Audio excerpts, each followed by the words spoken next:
I still think the story's to be written here, Johnny. To be honest, the night time is nearly over. That's another little waypoint, really, isn't it, for all of these teams to check off their list. But as our Porsche keys to the race said some 15.5 hours ago, it's what happens in the last 3.5 hours that really counts. Completely.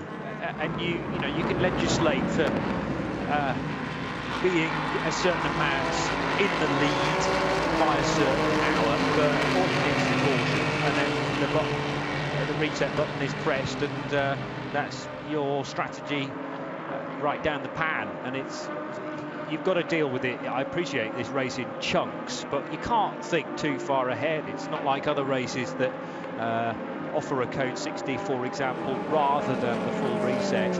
Yes, okay, laps ahead is good. I mean, if you can get laps ahead of your rivals, then they can only ever gain 1 lap back at a time. And just ask Mazda about that when they fell 3 laps down. It's now just 2 to the race leader, who is Renger van der Zande. Oliver Jarvis hasn't lost faith, nor have anybody at Mazda Motorsports, with Joest looking after matters there. Lena Gade calling the shots.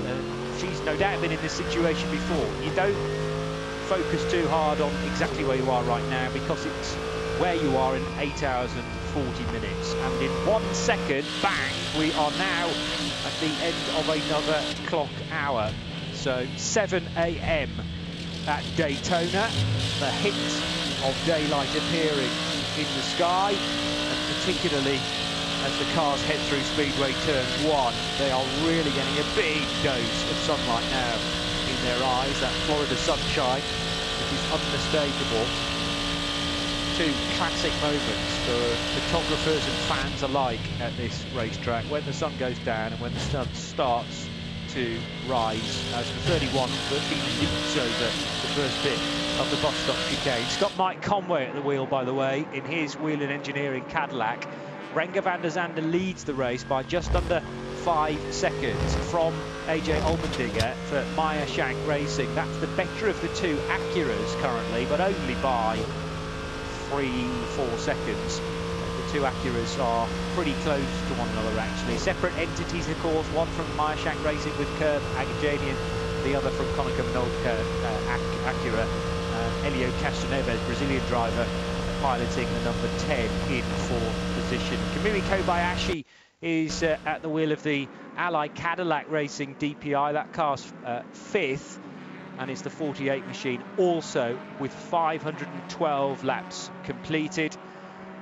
And then the slightly larger gap back to Oliver Jarvis, as I say. 4 LMP2s. Now, for a long time leading up to midnight and slightly beyond that, I think there was something like 7 LMP2s all locked together in combat. So 1 or 2 have dropped away, 1 or 2 have hit problems, the notorious problems at Daytona. So Gabby Aubrey for Tower Motorsport still well and truly in the hunt, and actually leading, as displayed on my timing screen, by a lap currently.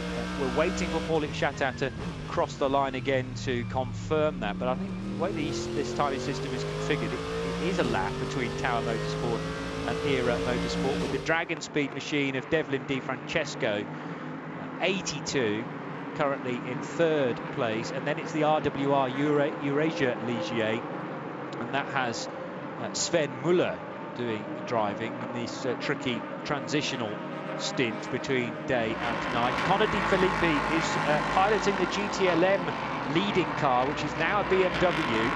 Remember that for many hours it was a Corvette 1-2. They're not far away from that red BMW, the 25, with Tonio Garcia just 2 seconds adrift and Tommy Milner a second away. So Corvette very much still in the fight, as is James Calado's Risi Competizione Ferrari.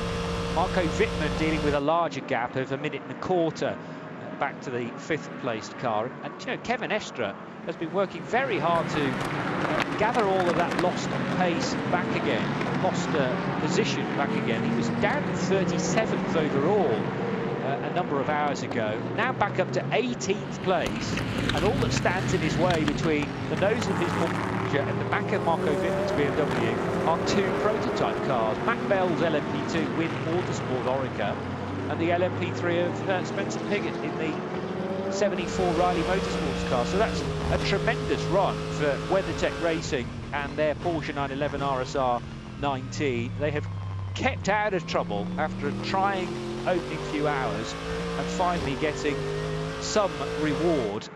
They are laps down, and to give you an indication, it is around about 10 compared to the GTLM leader. Exactly 10 according to that graphic, in fact. But psychologically, to be as close as they are to GTLM, I think that's meaningful, just to know that they are steadily climbing the path. And it doesn't take a lot to lose 10 laps if you hit a drama, if you're one of the 5 cars that is in the mix in GTLM. In GT Daytona, Philip Ellis for Winward Racing, the Mercedes number 57 leads that class from Matteo Cressoni in the AF Corsa Ferrari number 21, and Raffaele Marciello for Sun Energy 1 Mercedes is running in the number 3rd spot, by the way.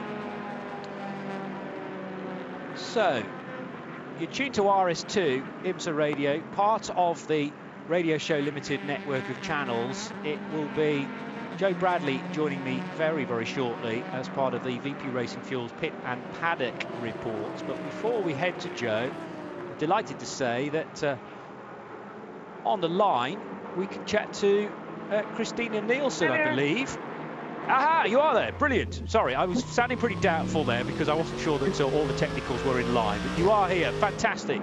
How are you, Christina? Because we're getting to one of those really important psychological points in the race. Sunrise, we're nowhere near there, but you've done well to get this far, I feel, as a team, as a driver, to get to Sunrise is a big step. Yeah, absolutely. I mean, unfortunately, the diffuser came loose here in my final stint. So it's causing a bit of issues about halfway through. So, you know, we're trying to get the drive time done because it fitted with the with finishing that stint. So, yeah, basically just bringing it home, and the guys were fixing it in the pit, and then Kat jumped in. So, you know, we're still there, but we did have our first challenge. Yeah, what can I say? Luckily, there's still quite a few hours left. So we're still staying hopeful. That's the thing, isn't it? I mean, you can look at the timing screen at this point in the race and feel, yeah, we want to be a little closer to the top 10, for example. But, I mean, I've been saying this about the Mazda crew in DPI as well. They lost, I think, 3 laps with 8 or 9 hours gone. But you have to concentrate on this one particular stint, this one particular lap, in fact, because you never know when the next caution is going to come out, and an opportunity to gain a bagload of time back again. Yeah, absolutely. I mean, focus on the things that are within your control, right? That's it. Control the controllables is the famous phrase, regardless of what sport you're playing. Tell me about this initiative this year, then, attacking the race with a Porsche. I mean, in more recent years, I've associated you with, I think, other manufacturers within GT Daytona. You've raced Porsches before? Yes, yeah, I've raced quite a few of the manufacturers now that's available in GTD. But yes, I did race the previous generation of the GT3R with Relive Motorsport back in 2018. That was the best enjoyable experience. Not with them, but you know, unfortunately we had an off on the formation lap. So we starting the race from the pits basically, and got back on track like an hour and a half, 2 hours after, and was completing the 22 hours of Daytona at that point for us. But you're in quite a good position, therefore, to comment on the ins and outs, the intricacies of quite a lot of the GT Daytona cars in the class. I was mentioning earlier on that a lot of the time in World Motorsport, even if a category is open, then it may tend to just veer toward one particular manufacturer. But GT Daytona never seems to do that. We've got this amazing spread of different cars, and you take a snapshot of the top 5 or 6 in GT Daytona, and very often it involves 5 or 6 different manufacturers. Is that the organisers doing something very right in terms of the balance of performance and making it fair for all? Yeah, I mean, absolutely. Of course, there's always this talk about DOT and balance performance and doing all the prep work. I think the series does a great job, but I think it's also about creating, you know, big international events that are on people's bucket list that they want to come and do. And I would say Daytona is absolutely one of those kind of races. And I think, you know, the competition level is really high. It's, you know, acknowledged among the manufacturers, among pro competitors. Like, this is a place that you want to be. You want to be in the IMSA Championship, and you want to be competing. And that naturally attracts, you know, so many different brands and people from all over the world, I would say. Tell me how Kat is, because I was due at the start of 2020 to call the debut season back in Europe, European Le Mans Series. As I'm sure you know, the test weekend for Paul Ricard did not go well at all for her. Pretty much put her out for the season. It's brilliant to have her back racing again in 2021. It's been a long road to recovery. Yeah, absolutely. I mean, if there was a year to sit out, I guess last year was the worst one. That's with true, all the yes. circumstances, but yeah, you know, we got to have the glass half full. But no, I mean, Kat and I have been spending a lot of hours on the phone and, you know, trying just to do everything that we could to put something together for 2021. This deal with Hardpoint and EBM came together rather late, thanks to VB Biocare and Richard Mill. So really grateful to have them on board and being a part of this effort and being a part of showing that, you know, IMSA has diversity and are supportive of, you know, creating an equal playing field for both men and women.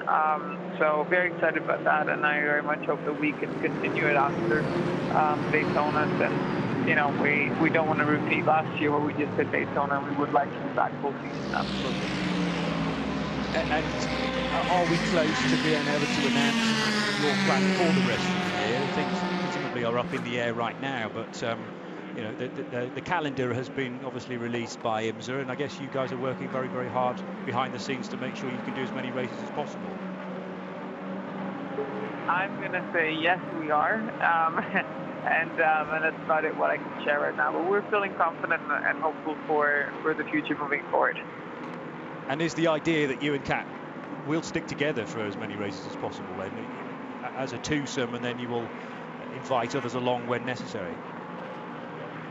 Yeah, absolutely. I mean, I think both her and I have built up a nice friendship besides the track as well. But, you know, on the other hand, it's also a part of showing something that hasn't been done before. I mean, both Kat and I have had a go at the championship. I won it together with Alessandra Balzan back in 16 and 17. You know, she was fighting for the championship in 18.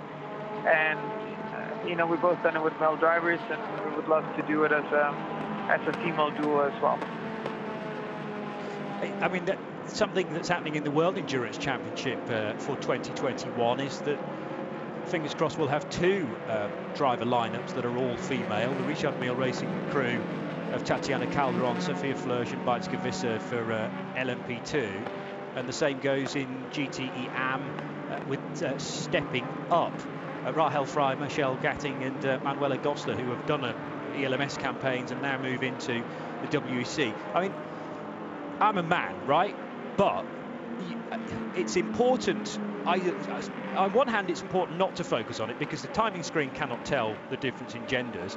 The other hand, you've got 5, 6, 7-year-old girls perhaps at the moment thinking, I can't go into motorsport because it's all men in there. And it needs people like you to tell the younger kids that is not the way we want to carry things on. Yeah, exactly. I mean, I think that's the whole purpose of it, right? On one hand, it's about creating awareness, but also being a part of action being taken and steps moving towards creating more opportunities for women within the sport. And, you know, I think the nice thing about racing is that, you know, while we as drivers get more of the glory, you know, there's a bunch of people on the team that are part of creating the results that are, you know, done together. And, you know, the girls can hopefully one day look up to both if they want to be a driver, if they want to be a team manager, a mechanic, an engineer. there's plenty of roles that are still quite male-dominated within the world of motorsport, where I would love to see more females stepping up and taking those roles. Yeah, couldn't agree more. Brilliant. Thank you, Christina, for taking the time out to chatting to us. And okay, timing screen tells us you are in 13th right now, but very much in touch with the next batch of cars. And let's hope after the recent hiccup that you can get some solid running in for the next few hours. Yeah, we're crossing fingers for some yellows, something that'll help us get back in the game. I'm sure. Excellent. Thank you so much. Christina Nielsen joining us here on RS2 IMSA Radio, part of the Team Hardpoint EBM outfit. Earl Bamber, of course, the EBM within that, and juggling the driver and the team manager role in car 88. So Christina Nielsen, Catherine Legg, Rob Ferriol, the man we didn't mention, and Earl Bamber represent that quartet. So in a moment or two, rejoining me in the Haggerty Global Broadcast Centre will be Joe Bradley. That, by the way, was a VP Racing Fuel Pit and Paddock report, and we're grateful to Christina Nielsen for taking a few minutes to tell us all about her race so far. And well timed, actually, because we're now heading to a new set of pit stops for Renger van der Zande in the Cadillac Chip Ganassi Racing DPI car 01, and the AJ Allmendinger driven Meyershank Acura car 60 also in. Elia Castroneves follows suit, and having already made their stops back to the track, Ko Pipo Derani and Kamui Kobayashi for Whelen Engineering and Ally Cadillac respectively. 7:15 in the morning. Joe Bradley, we're turning up the dimmer dial here steadily, more and more brightness appearing, and just once again one of those real atmospheric parts of the race. Yeah, very much, Johnny. Good morning. Morning, everybody. At 7 a.m. just ticked by a whole 15 minutes ago, and it's for me, this is one of the major milestones of this race. You've gone through the night, you see the sun coming up. It's the most ambient time of any race, sunset and sunrise, and you've achieved something, and you get the feeling when you see the sun coming up and the ambient temperature kind of starts to rise, you kind of see that finish line just off in the distance. What you've got to then reconsider, and you've got to keep telling yourself, there's a full day's work there. There's just under 8.5 hours still of this race to remain, and it's very much not over. And I'll tell you what, Johnny, that LMP2 battle is very much not over, is it? The Olu Shatan, who's just been in the pits and now rejoined the track, just before that pit stop, he managed to get onto the lead lap of the number 8, the Gabriel Aubrey Tower Motorsport Orica, onto the lead lap with that car, and he's going to be chasing that leading LMP2 down. So I'll keep monitoring that gap and their lap times, because I think that LMP2 battle is hotting up. And you know, that's not to not consider what's happening out front, because there's a great battle, a game of poker on the front. I know I call it a high-speed game of chess with regards to the DPIs leading this race, and they are just going out and just hitting their marks, putting in those lap times so consistently. It's incredible. And Johnny, are you aware that the 31 Whelen Engineering Cadillac has got a damaged floor? And the team are worried about it. It doesn't seem to have affected, or it certainly didn't seem to have affected Mike Conway's lap times. He was lapping very much in the region of the cars around him. I'm just wondering what Pipo Derani's now going to make of that damaged underfloor. It's causing a problem with regards to the car's aero performance and the downforce. So that's another one to keep an eye on, just at the front of the field. Haven't begun to talk about the GP ranks up. No, we'll have plenty of time to do that. I mean, all classes are doing this, but I've noticed it, I think, more so in the DPI division, that they are just bombing over that first curve at the bus stop, and surely, you know, the under tray of the car will be grounding out as they hit that. So you've got punishment there, you've got other curbs as well around the racetrack, but I think that because you're hitting the curb at the bus stop at such high speed and such high ferocity as well, maybe that has created an issue. Maybe it's completely unrelated. It's something that maybe the car's run over and picked up a bit of damage there, which has been made steadily worse. But I suppose Pipo Derani then getting some experience of exactly how the thing's driving now. It can be described to him in all manner of ways, probably also by Mike Conway, by his radio messages, but until you feel it at first hand, you won't necessarily know how to drive around the problem. The good news is he does seem to be able to keep pace with those around him, because he's doing about the same sort of lap time as Kamui Kobayashi, who is always a good benchmark, the Japanese. Low 1 minute 37s from Dirani.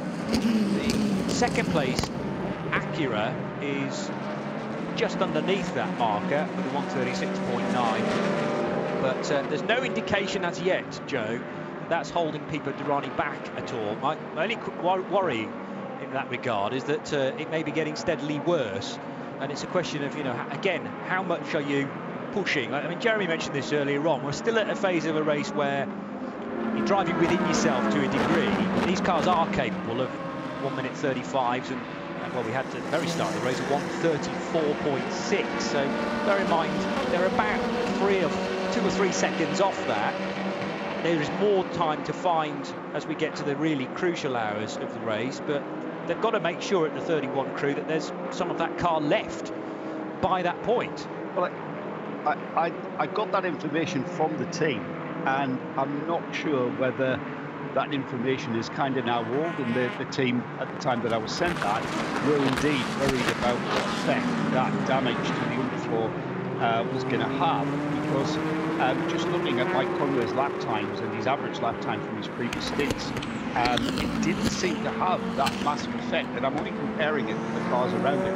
And at the moment, to give you an example, the leader, Renger van der Zande, at the front of the field, 137.2 was his last lap time by, and Durrani's was a 136.4. So up ahead of him, Castro Neves, 136.9. If anything, he's just within a quick lap in all of the top 5. So it's not really affecting him that much. Doesn't seem to and be. And maybe that's settled the team's minds.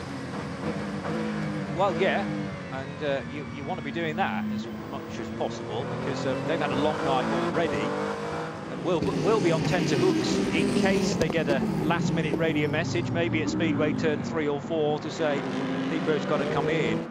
And with that, I mean, underfloor is not something you're going to access quickly, so that would have to be behind the wall job, surely, to get things straightened out. But the signs are good at the moment. I mean, he's only 0.3 of a second off the back of Dane Cameron, so I think the car's fine. But if you were to repair something like that, it's not a quick job, Joe.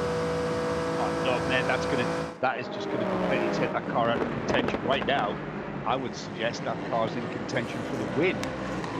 Certainly a podium position. You try, and this is, I think, what was the dilemma that the Whelen Engineering team had, was they found damage on the floor.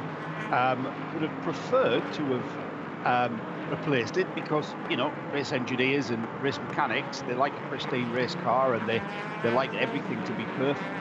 But already had a qualifying race, we've already had a week of running where things would have been tinkered and tampered with, settled and resettled. The amount of engineering debriefs that have gone on for hours, in my experience, is no one's business, where the engineer just, you know, they just can't make that decision on, you know, let's just try a different camber, let's just try a different caster, or whatever that might be.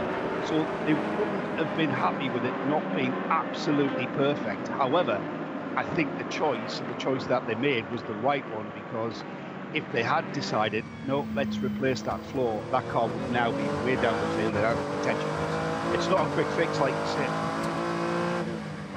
And it's, you know, probably better to get more than one driver into the car so that they can offer some assessment and advice. But, you know, so much of a 24-hour race is, as problems develop, learning how to drive around them, working out how much, if any, time you're losing per lap, and then just living with them. And it's very hard to simulate a broken car in free practice. I suppose you could do it if you rented a track and did a couple of test days, and then worked out, you know, which bits you can maybe take off the car and say, well, we can live without that, but really that's an integral piece, so that should be replaced. But very similarly to how mechanics simulate broken cars and how to fix them at speed, I suppose it would pay you to work out which of the bits of the car you could safely run with for several hours. And we're still talking a third of the race here. So not a, well, there's never a good time for an issue like the 31 has suffered. But you can hear the engine of the 31 in the background now, right behind an LMP2 car. Oh, and I was just wondering whether we might be able to hear some flappage perhaps, but I think it's more subtle than that, and maybe just the feel of the car's setup that something's not quite right. Down the gears it goes. It will be very subtle, Johnny. The design, the aero design on the underneath of these cars are actually more important than what we can see. And there will be subtle differences with regards to, I'm not sure, I didn't get the information as to where they think the floor was damaged. But there is, the floor has been rearranged, let's say. And it's the perfectionist attitude that the engineers, the mechanics have looked at that and thought, well, that floor has been rearranged. That's going to affect our performance. I think that question has been fully answered though, because that car it may lack something somewhere, and the drivers are able to be aware of that. For instance, you know, the car's now got a great turn in, or it's a little bit loose on the throttle application coming out of the infield hairpins. By now they've got their heads around that, and they're driving around that issue, and it really shows the caliber and the stature of these drivers. They are the best sports car drivers in the world right now, what we're watching here at Daytona, and it doesn't surprise me that they're able to drive around that issue and have now regained that pace, having identified exactly where the problem is lain from whatever it is that's been rearranged on that car. And now that Pipo has cleared the LMP2 machine, he's right with Dane Cameron now.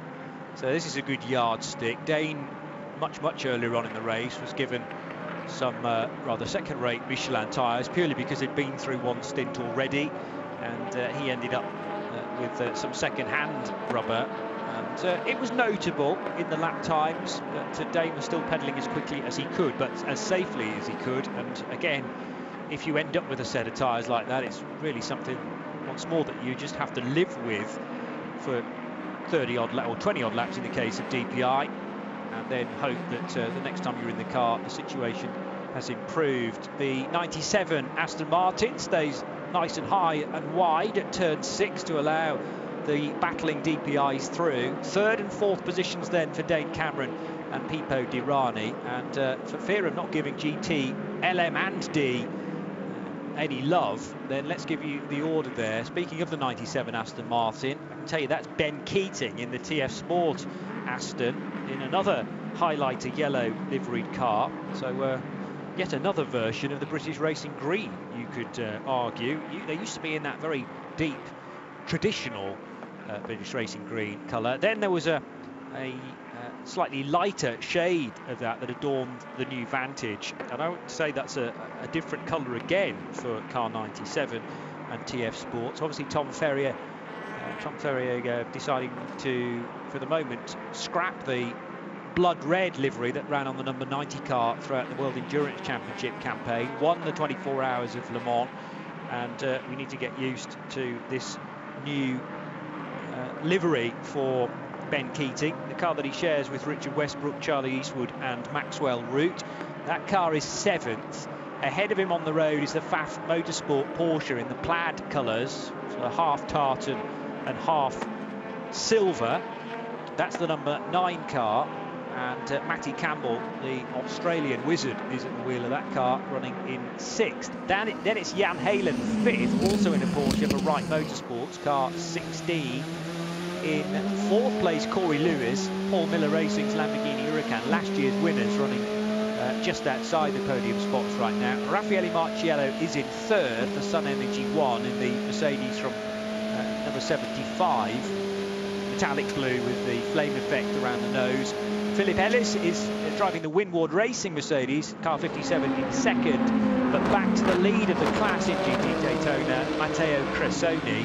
For AF Corsa, that's the 21 entry for the Scarlet Red Ferrari of Cressoni, Simon Mann, Nicholas Nielsen and Daniel Serra. But it's Cressoni who's really impressed me in his stints so far in this race, leading the way by just a second over Philip Ellis And in GTLM, it's still BMW from Corvette and Corvette, less than a second between each of those cars, and you can lump in James Collado as well. Completely nose to tail for Conady, Felipe, Antonio Garcia, Tommy Milner and James Collado. And it's Marco Wittmann who was very much with them as well until this pit stop for the 24 BMW. The black M8 GTE has just come in to serve its 19th stop. Corvettes were doing better on fewer pit stops, let's say. Their first and second places, as was the case many hours ago, I thought was a reward for pitting on fewer occasions. But then you look at the 25 BMW that's done as many as 21 stops compared to Corvette, who've done 16. They still have, the BMW still has the race lead, so that logic can't necessarily be followed. And BMW... It's that GTLM battle, Johnny, just reminds me of those four cars are just driving to a fist fight for the last hour.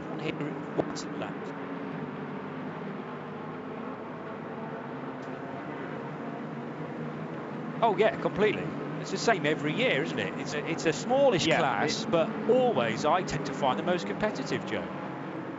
Absolutely, it's an incredible battle, that, and you can just tell, especially when the stream goes in car and the way that the drivers are driving, they're driving very, very quickly, but they're driving very smoothly. And there's not, if that was a different, if once we get into the last hour, let's say, and especially into the last pit stop kind of stint phase, as the BMW peels off now out of the lead of GTLM, Conor De Phillippi onto pit road. This is a battle that's going to go right to the very end, and into the pits also is the number 4, Tommy Milner, bringing the Corvette. Have we got Farfus in?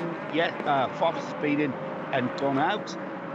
So that means that the number 3 Corvette will inherit the lead of GTLM, and James Collado in the Racing Competizione Ferrari has gone through and will take up that second place. Of course, this will all pan out when we get through this pit stop phase, and we'll see these cars back out. Conor De Phillippi, and it's the Corvette that gets off the pit apron first and will overtake the BMW. The BMW a little bit slower in that pit stop, the actual pit stop that took place. So Tommy Milner remaining in the car, didn't quite see if there was any driver changes there on either of those cars. So De Phillippi stays in the BMW number 25, Tommy Milner in the number 4 Corvette, and it's Milner who has made that move while standing still effectively. He took the pit stop and then moved off first, and it was fuel and tyres on the number 4, no driver change for the Corvette, and it was an absolutely choreographed dance around the car that has gotten that number 4 Corvette. It's the silver liveried car. There's a number 3 car is the usual Corvette yellow. Number 4 that will effectively inherit the lead when we see the 2 cars running at the front of GTLM take their pit stops. So it was once again proving that long distance sports car racing, it's all about the team. Number 3 Corvette now in, and the Ferrari of Collado in. Let's see if the 3 Corvette team can do as efficient a job as the number 4 did. Car just taking on fuel, tyres are done. A little bit of rubbish being scooped from the front grille. That will assist in getting the air to that mid-engine. Corvette, with the heritage of that mark, it's now mid-engine. Number 3 off the pit apron, but it's going to stay ahead of the Ferrari of the Ricci team. Once again, Corvette Racing showing they are indeed a very solid team, and the GTLM pit stop phase is pretty much over. Farfus is out of sequence currently running 5th in GTLM, just only 2 minutes behind, but we'll see these cars close up back on the track. We'll see them regain that track position, JP. Yeah, I noticed as the 3 car headed out again with Antonio Garcia at the wheel, so that wasn't the driver change, was it? I'm trying to remember now whether Jordan Taylor was at the wheel as he came in, but I think it was Garcia throughout. Davide Rigon has taken charge from James Collado, but I noticed that there's one headlight out on the yellow Corvette, and in Le Mans rules that would need to be fixed, but in the WeatherTech SportsCar Championship, particularly as the night section has almost been completed, I think that's less of a drama, and therefore Corvette didn't address that. I was right in my memory, by the way, that it was BMW winning in 2019 and 2020, so they are on a hat-trick. There's been a drama for the 75 Mercedes. It was nice and high up in the standings in GT Daytona. Now that, I believe, is an outlet for Kenny Hubble, therefore on cold Michelin tyres, and couldn't get the car stopped into the international horseshoe, so just had to run out a little bit wide onto the grass there, which has cost him some time and quite possibly a position as well. 3 of the cars, or all 3 of the top 3, have pitted on the same lap there, including the 21 of Simon Mann. So Mann and Hubble in on lap 491. Philip Ellis pitting a lap later, 492, for the Winward Mercedes, which therefore leads briefly a lap. Now we've got a battle out on track because the BMW is having more than a little look around the outside of the number 4 car. This is for, at the moment, 3rd position in GTLM, but bear in mind, Antonio Garcia and Tommy Milner have just rejoined the racetrack, and this is quite possibly Connor De Filippi's opportunity to get back in front of the Corvette. He led going into the stops in GTLM. At the moment, looking at least losing at least 1 place. And is that the other Corvette just ahead as well? I believe it is. Yeah. So Corvette 1st and 2nd, and the BMW has suffered a net loss, Jay Bradley, of 2 places, as now there's an Aston Martin off at the bus stop chicane together with a Porsche. I think 2 GT Daytona cars have clashed there on the braking zone on the back straight section. Yeah, confirm it's the 97 TF Sport Aston Martin. Not sure which car they've had it coming together with, but it's into the bus stop chicane on the back straight. It's always a tricky piece of racetrack, especially to share it with anyone. And that's Porsche number 64. Yes, Porsche number 64 there coming together with the 97 TF Sport. And again, shared real estate. Oh, and the Porsche looked like it was, he didn't turn in. He didn't turn into the first apex. Yeah, looked like he was about to straight line. It looks like a bit of damage on the 97. That's going to be making his way to the pit. I think both of those cars got away with that very lightly, Johnny. I think that that 97 Aston, from what I could see, didn't look as though it's been affected too much. But getting back to this GTLM battle, Johnny, the reason we've got the Corvettes out there in front of GTLM right now is down to those guys in the pits. They were outstanding, the pit stops that we saw carried out on the number 3 and 4. Unbelievable, this battling, and that's pure air effect. It was almost as if the 3 car didn't have a final gear to pull there, but I can assure you it's near enough identical to the number 4, and the benefit that the number 4 car had was that massive hole punched in the air by the 3, all of the wind resistance being caught by the leading car at the time, which was Antonio Garcia, and he had little choice but to allow Tommy Milner around the outside. Or was there a clever little bit there of maybe feathering of the throttle, realising that Tommy Milner's got slightly the quicker car in this phase of the race? You allow him to go, try and let him pass, but not the BMW at the same time, and potentially build a gap for the silver Corvette. It was tough to call that, Joe. Meanwhile, the 97 Aston Martin has reached pit road again. A chance to describe it to you from another angle, this time as the cars go into the bus stop from behind those cars. And it was just a missed braking point, I think, for the 64. Yeah. Let me tell you who's driving that. Just no opportunity to turn in, realising, I think, that there was a car to be battling with, but the opportunity to turn in was sadly missed for Ted Giovannis, the man we were hearing from right here on RS2 IMSA Radio earlier on in the broadcast. So Ted sadly had to come into pit road with, I guess, a damaged Porsche, and likewise, at least the 97 was dragging something, probably a part of its splitter, on the ground. So that's going to be looked at by TF Sport. And actually Ben's back in the session now, Ben Keating, back in the race for the 97 car. So I reckon TF Sport have turned that car around pretty quickly.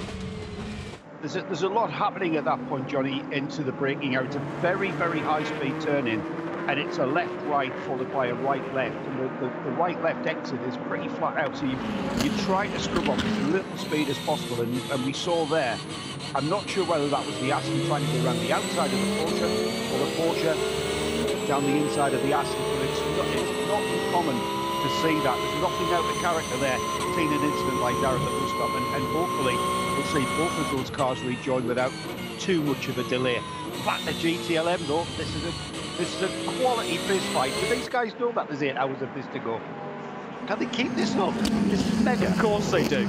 Of course they do, and of course they can. They do it year in, year out. And Corvette, after such a strong championship year in 2020 with a brand new car, let's not forget, look like they're going to continue in this championship where they left off at the back end of the previous season. But BMW very much taking the fight to the well-known American brand. So you've got the German BMW squad, the Corvette crew very much from the USA, and then the Ferrari of Italy, represented by American squad Risi Competizione. Porsche are there as well, okay, not with the factory cars, but there is an ex-factory Porsche in the hands of WeatherTech Racing as well. And yeah, get used to this, because it will be this frenetic, I get the feeling, all the way to the flag. We're moments away from the 16th hour being completed. You're tuned to IMSA Radio, part of the Radio Show Limited network of channels. Remember, you can get in touch using the handle at IMSA Radio and the hashtag R24 Radio, R24 Radio. And Joe Bradley and myself, Johnny Palmer, in the Haggerty Global Broadcast Centre. It is time, therefore, for a racing update, a Mazda in-race update, which sees Renger van der Zande in the Cadillac DPI lead on 535 laps by 4.7 seconds over Elio Castroneves in the best of a couple of Acuras. The first from Konica Minolta Acura, car number 10 running in second, and 3 seconds adrift is the Meyershank Racing example with Curb Agajanian and the Dane Cameron car number 63rd. Then, just a couple of feet away, really, from the tail of that Acura is the next of the Cadillacs, Pipa Dirani in the Whelen Engineering number 31. Damaged floor or not, that's going very strongly. Allied Cadillac Racing represented by the 48 car of Kamui Kobayashi. And then a couple of laps down from the DPI leaders, Oliver Jarvis in the Mazda Motorsports DPI car 55. 4 LMP2s come next. Gabby Obrey in the 8 Tower Motorsport Orica. Paul-Luc Chatin for Era Motorsport, same type of chassis, car 18. And again, another Orica for Devlin Di Francesco, and Dragon Speed number 82 is third, ahead of the RWR Eurasian number 51 car, which is being driven by Cody Ware. Don't really need to remind you of the order for GTLM, because they're completely together and it's likely to change at any moment, but I'll give it you anyway. Tommy Milner leads in the number 4 Corvette. Tonio Garcia glued to his rear tailpipes in the 3 Corvette. Then Conor Di Filippi just a few metres behind in the red BMW, and Davide Rigon is a massive 6 seconds adrift of that top 3, but looking to get involved as soon as possible. Augusto Farfus slightly more distant, he's over a minute adrift now in the 24 BMW, the black one. LMP3 is led by Oliver Askew for Riley Motorsports, the 74 Ligier, leading Joao Barbosa in another Ligier for Sean Creech Motorsport, number 33. And in GT Daytona, it's now Mauro Engel for Winward Racing in a Mercedes, number 57, leading the AF Corsa Ferrari of Simon Mann, 21. Kenny Hubble, despite that grass track moment, is still in third in the 75 Sun Energy 1 Mercedes. And then it's a Lamborghini from Paul Miller Racing, fourth, car 1, and Jan Halen in the best of the Porsches for Wright Motorsports, car 16, despite that damage it incurred in the night when it arrived at turn 1 backwards, having had some contact. That is the latest Mazda in-race update, and there are now just under 8 hours to go.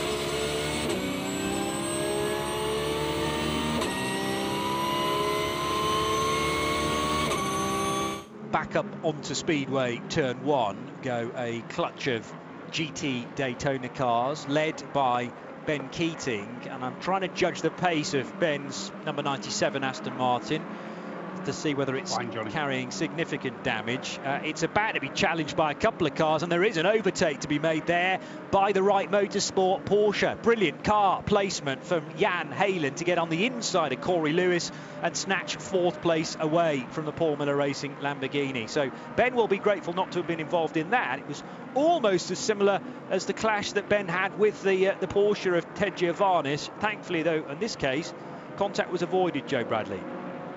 Yeah, this is what I mean, and it's like, really is like threading a needle into that bus stop chicane on the back straight. Very, very high speed. While we're in GTD land, I've got to mention Kenny Hubble is now at the wheel of the 75, third in GTD. Kenny Hubble in the number 75 Sun Energy Mercedes. Kenny is about to complete his mandatory bronze drive time. It's already done 5 stints previously. I think before towards the middle of the night he'd completed 5, and then he went off and had some rest. So this is the first time we're seeing Kenny back in the car. But that's one of the things that the teams will be ticking off, will be to ensure that they meet what the regulations they're obligated by the regulations, and they'll be making a note of their bronze drivers and making sure and ensuring that they have got the right amount of drive time and not underneath that. We've seen that on many occasions, haven't we, when teams have been excluded because of minor miscalculations with drive time, and we'd hate to see that because they're having a really strong run. They've been leading that class for some time, and now they're just kind of ebbing and flowing as we ebb and flow through the pit stop phases. Right now, 3rd place for 75. Yeah, the regulations, if you're not paying attention, it's very easy to breach those when you're not intending to, because not only is there the set minimum drive time, particularly for people like bronze rated drivers and silvers as well to an extent, but also because it's a sliding scale which tells you that particular drivers can only be at the wheel of a car, for example, for 4 hours in any 6, but it can be any period of time that sort of slides along through the race, and it's very difficult from a strategist's point of view to stay on top of that, because it's a movable feast. You know, the race is happening around you, and if you're not paying full attention to cautions and when you think you might be able to get a driver out of the car, thinking, right, they've done their time, sometimes the caution can really throw the cat amongst the pigeons, and time disappears at different rates depending on what part of the race you are in. So it's who would be a team strategist? Engineer's job is tough enough, but then to make sure that all the I's are dotted and the T's are crossed as far as drive times are concerned, it's a very tricky business indeed, and also the race officials need to stay on top of all of this as well. So I'll stick to the commentary. Thank you very much. Yeah, leave all the rest of the stuff to pick more important people than me and you. That's what I was about to say, Johnny. That's where we're sat in the commentary booth. Car off, pointing in the wrong direction, just into the West Horseshoe there on the infield. Not sure. Try and clarify who that is. And it's the Wins liveried car, isn't it? Not sure of the number off the top of my head, Johnny. 91, if it's an LMP3 car. Well, that looks like... Yeah, it's LMP3. Looks like a P2. No, it's a P2, I think. It's the 52 car, which has also got the Wins livery on it. And I just needed to see the race number there to see whether it had a blue backing or an orange backing, but it's too big a car to be a Ligier as it is in LMP3, so I reckon that's an LMP2 car with it's another Ben Keating machine that he drives from time to time. Remember, he's entered into 2 different cars this year, not a first for him, but the 52 car has at the moment Scott Huffaker, I make it.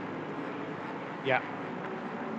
It's the PR1 Matheson Motorsport car, and it looks like he's kind of beached himself on that outside curve, the outer curve, into the pits. Has come some of our leaders. The Whelan car is in, the Meershank Racing car 60 is in, Dave Cameron bringing that car in. Durrani's in the Whelan car, Castroneves in the number 10, and Kobayashi in the Allied Cadillac.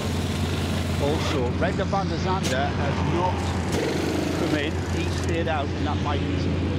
I don't think that's anything to do with track position, is it?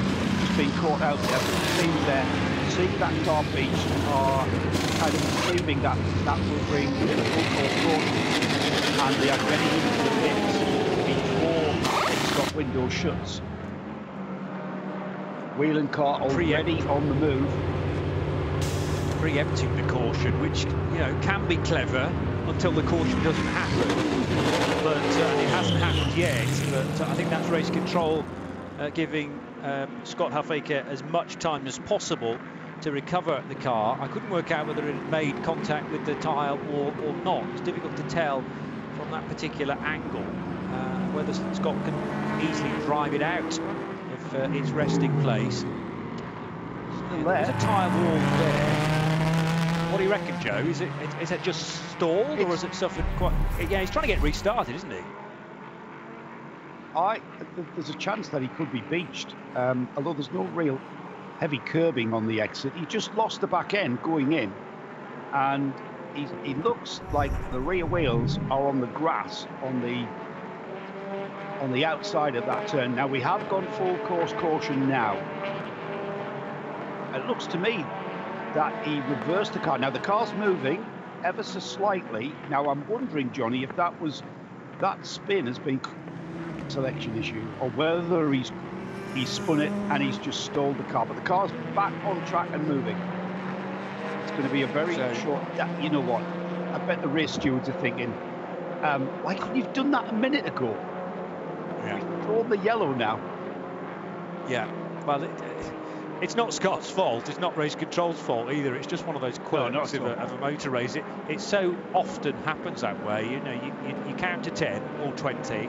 Think he really cannot get out of there, so we must throw the caution. And 10 seconds later, the car's moving again. But I think the main issue was actually getting the car started once more, because the headlights were going on and off, which is indicative of a reset, Control-Alt-Delete, as it's often coined, and just getting the car going again. I was kind of siding with you that it was beached for a period of time. Now, whether he was able to roll it back sufficiently to make sure that the car was no longer grounding out, and then finally got enough power to the rear wheels to get him off the grass. But I'm just grateful to see the car not make anywhere near contact with the tyres. He stopped well short of the barrier, thankfully, and did well to half spin the car and keep it out of the scenery. It'll come down to pit road now. Sure. No, it doesn't. It continues on, because I suppose pits are closed right now, being a full course yellow. And then we will have our first phase of pit stops for the prototype cars. How long since the previous caution? Over an hour. So this will be a regular caution period, with each batch of cars allowed to come into pit road and take on some much needed fuel. Quite possibly a driver change as well. Maybe a new set of tyres. And what this will provide, Joe, is again nose to tail DPIs for 5 cars that all remain on the lead lap, so we get to enjoy one of these fantastic restarts again. And it's what's going to happen to Renger van der Zande, I think, Johnny. He stayed out, whereas the cars behind him in 2nd, 3rd, 4th and 5th all pitted, and that has put the 2nd, 3rd, 4th, 5th place cars, of course, are going to come round right onto the tail of the leading 0-1, the Cadillac of Chip Ganassi Racing leads this race, but he kind of owes us a pit stop in comparison to the other runners around him. So I'm not sure how that's going to work out now. Yeah, let's just see how far into the stint he was. Yeah, oh, you can do that. Yeah, I'm just checking that now, Jim. To work out how much longer Renger is likely to go. He might be on the ragged edge in terms of fuel here, you know.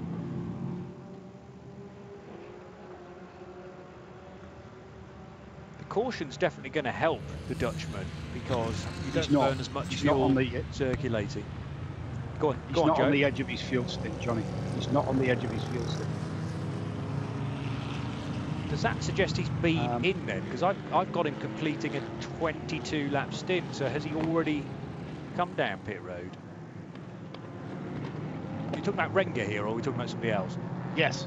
No, Van der Zande. I've got him at 22 laps as well, which means he's due a pit stop, isn't it? Very, very imminently. Yeah. He didn't sneak in under our noses, did he? Well, I just wonder whether he's taken a stop as emergency service because it was that close. But no, he's still labelled as the race leader. Down to 19 seconds now because, of course, everything is being bunched up behind the safety car. But I think next time around, because we're circulating at, what, a third of the pace of racing speed, or probably even less than that, burning nothing like the amount of fuel it would do on a normal racing lap. So maybe they'll get away with this, a 23-lap stint. He did do 23 laps previously as well. And judging by how long the green's been out for, that will have been a fully green stint, I think. It's been out for 38 minutes. We're putting it in a time, putting it to a time sequence rather than laps. It's been out 38 minutes, so he very much is. And it looked like the cars behind got in just before we threw the yellow, preempting that yellow, as you mentioned, Johnny. And now we've got the 01 team, the Chip Ganassi Racing Cadillac team, preparing to receive Renger van der Zande, so he didn't sneak in under our noses. Our data in front of us is correct, and he does indeed owe us a pit stop. So they're just waiting for the pits to open under this full course caution.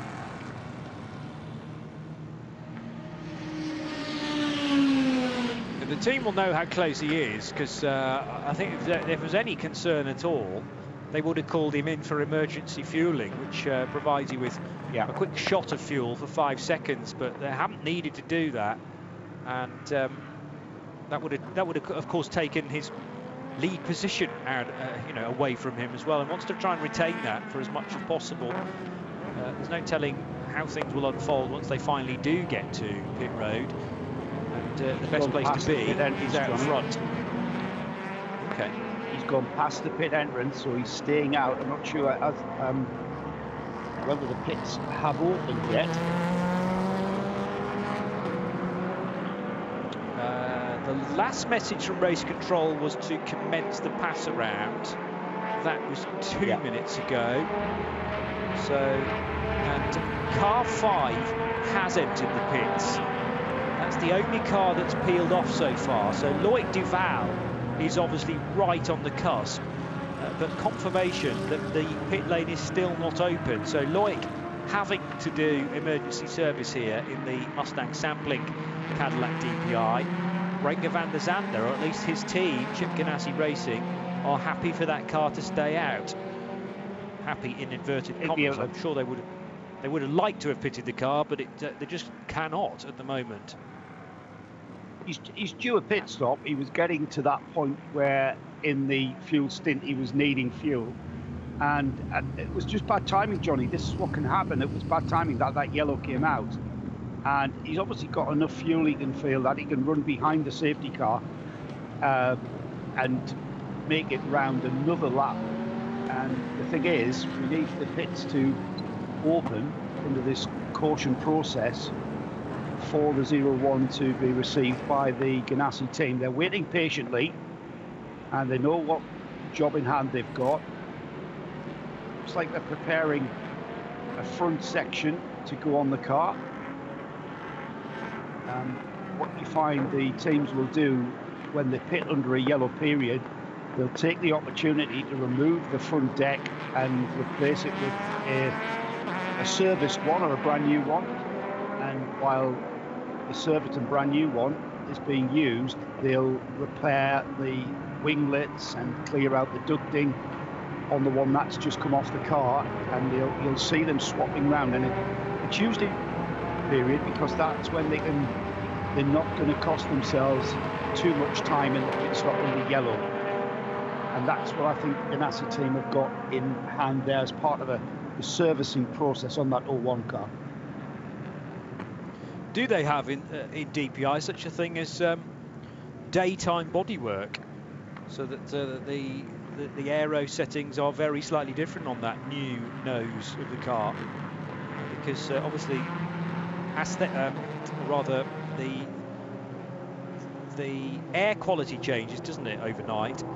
And I'm sure we've seen Toyota before at Le Mans changing bits of body panels because they feel that the car goes slightly better in different setups through the evening. And now, of course, we've reached the daylight portion of this race.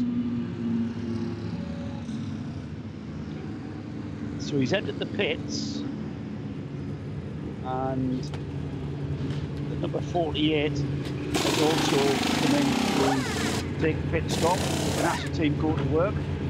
Fueling and tyres going on at the moment. Brendan van der Zande will stay in the car. There's no sign of a driver change there, I think. And get to that point of the stop where we are going to remove and replace the front section of the car. It's designed to be able to remove very quickly. There's maybe 3 or 4 fastenings on the car. The crew already with the right tools. That front end of the car is slipped off. The pristine looking, unblemished new front section is offered to the front of the car. They've got to get that in line, not forgetting to plug in the connector for the lights. Oh, beautifully designed, just the way that the front section, if you've ever, Johnny, tried to fit a piece of fiberglass to your race car, it doesn't always look as easy as that. Tear-off strip comes off the windscreen to give Van der Zande and a bit of oil replenishment also on full service then. And the field one off the apron and back out into the race. Full service and then some, but if you did plan a nose change at some point, far better to do it under a caution period, ensure that you don't fall off the lead lap. But teams were doing full brake changes earlier on in the night time and didn't lose a lap. Jeremy Shaw making the comment that you couldn't do that in the old days 30, 40, 50 years ago, but the technology these days allows you to do that fairly comfortably within a safety car lap. And I believe that is the first fluid replacement for a Cadillac, of which there are 4 in the race. So possibly just covering all bases there. There were, I think, 4 in the race, but 3 in contention at the moment, with the Chip Ganassi, the Whelen Engineering and the Ally Cadillac car. The other one that sadly is no longer in the fight is the 5 car that hit problems much earlier on, and car 5, though still in the race, is down in 35th position overall with Loic Duval at the wheel. That was the car that came in for some emergency service before the pit lane was opened properly. Brendan van der Zande then on and out lap. I'm sure someone that is attuned to his car as much as the Dutchman will notice a slight difference then in the car's performance because of the new nose. The main reason for doing that is because the other one was laced in tyre pickup, and the problem is the rubber wraps itself around the dive planes and the carefully designed aero of that car, and all of a sudden the aero stops working. It also becomes slightly heavier as well because it's got lumps of rubber all over the front. So the team can now clean that now that it's safely off the car and the new piece has been attached. And Joe Bradley with the VP Racing Fuels pit and paddock update knows a little bit more, in fact, about the work that was taking place. Well, I haven't. I've been informed by one of the collective listening, Nick, no second name, NH247, has mentioned that he understands more about generating tyre. I'm not sure. I'll check that out. Still can't find out the second name. Bodywork changes about generating tyre temp at lower ambience than anything to do with air. Lower air density is more about extra horses at night, of course. So we may have seen that, Johnny. We may have seen the nighttime front of that car being removed and the daytime one being put on that car. So you called it there, my friend. Right about that. Yeah, the word I was chasing for was atmospherics rather than aesthetics, but I think I was wrong with both of those in actual fact. And you would have been right. I think you would have been right on both counts. I think you would have been right on both counts. Aesthetics because it's cleaner and it looks it looks better, tidier. And atmospherics, because it moves the air a little bit differently in the daytime. Okay. Palmer gets two things right in one fell swoop. Mark this day down in your diary. That doesn't happen very often, let me assure you. So yeah, it looks very smart indeed, does the 0-1 car. So pretty much the whole field, Johnny, taking advantage of this full course caution and pitting, as the GTLM guys have pitted now and are back out. Would you believe all 5 cars that are running at the front of the GTLM field have been in and full service? Yeah, a number of people spotting that the rest of the GT Daytona field takes the opportunity to pit. Thank you to Declan Brennan for once again his extra pair of eyes on the Daytona class. It's tough to call this race because there is so much happening all at once, and almost being able to see the whole of the racetrack is a negative thing, because you think, oh, I should have seen that, I should have spotted that collision over there, I should have seen that overtake here, because it all plays out in front of you. But at the same time, you cannot have your eyes in all of the places around this amazing racetrack. There are lots of nooks and crannies that tend to hide little incidents, particularly when you sit in the main grandstand. There can be the odd overtake pulled off at corner 2A, which is a tricky corner to actually see from that distance. You need to be down on the infield to witness the right and left kink between turn 2 and 3 on the run into the International Horseshoe. And cars can go missing very easily around here, even if you're a team wondering, where's our car gone? It should have finished the last lap 2 seconds ago. There are 1 or 2 that have felt that already this weekend. Sadly, some retirements, including in the LMP2 category that started with 10 cars. It is now down to, well, possibly 6. The best 7 cars. I don't know how Antonio Fuoco is going in the Cetilar Racing, the Lara. That car had actually led the class for a period of time, number 47. But Fuoco, I think, has been in the pits for a little while now. The 3 definite retirements for LMP2 are the Racing Team Nederland Orica, last driven by Guido van der Garde, High Class Racing's Orica, number 20 car, and Ben Hanley's Dragon Speed machine, sadly reaching the end of their race after just 53 laps completed. Another car that is definitely out of the race is the Franck Pereira GRT Grassa Racing Lamborghini Huracan. Doesn't look too rosy for the sister car within that team either. The treble 1 of Mirko Bortolotti, Rolfin Eichen, Marco Mappelli and Stein Scotthorst. There are 1 or 2 other question marks as well in the GT Daytona category.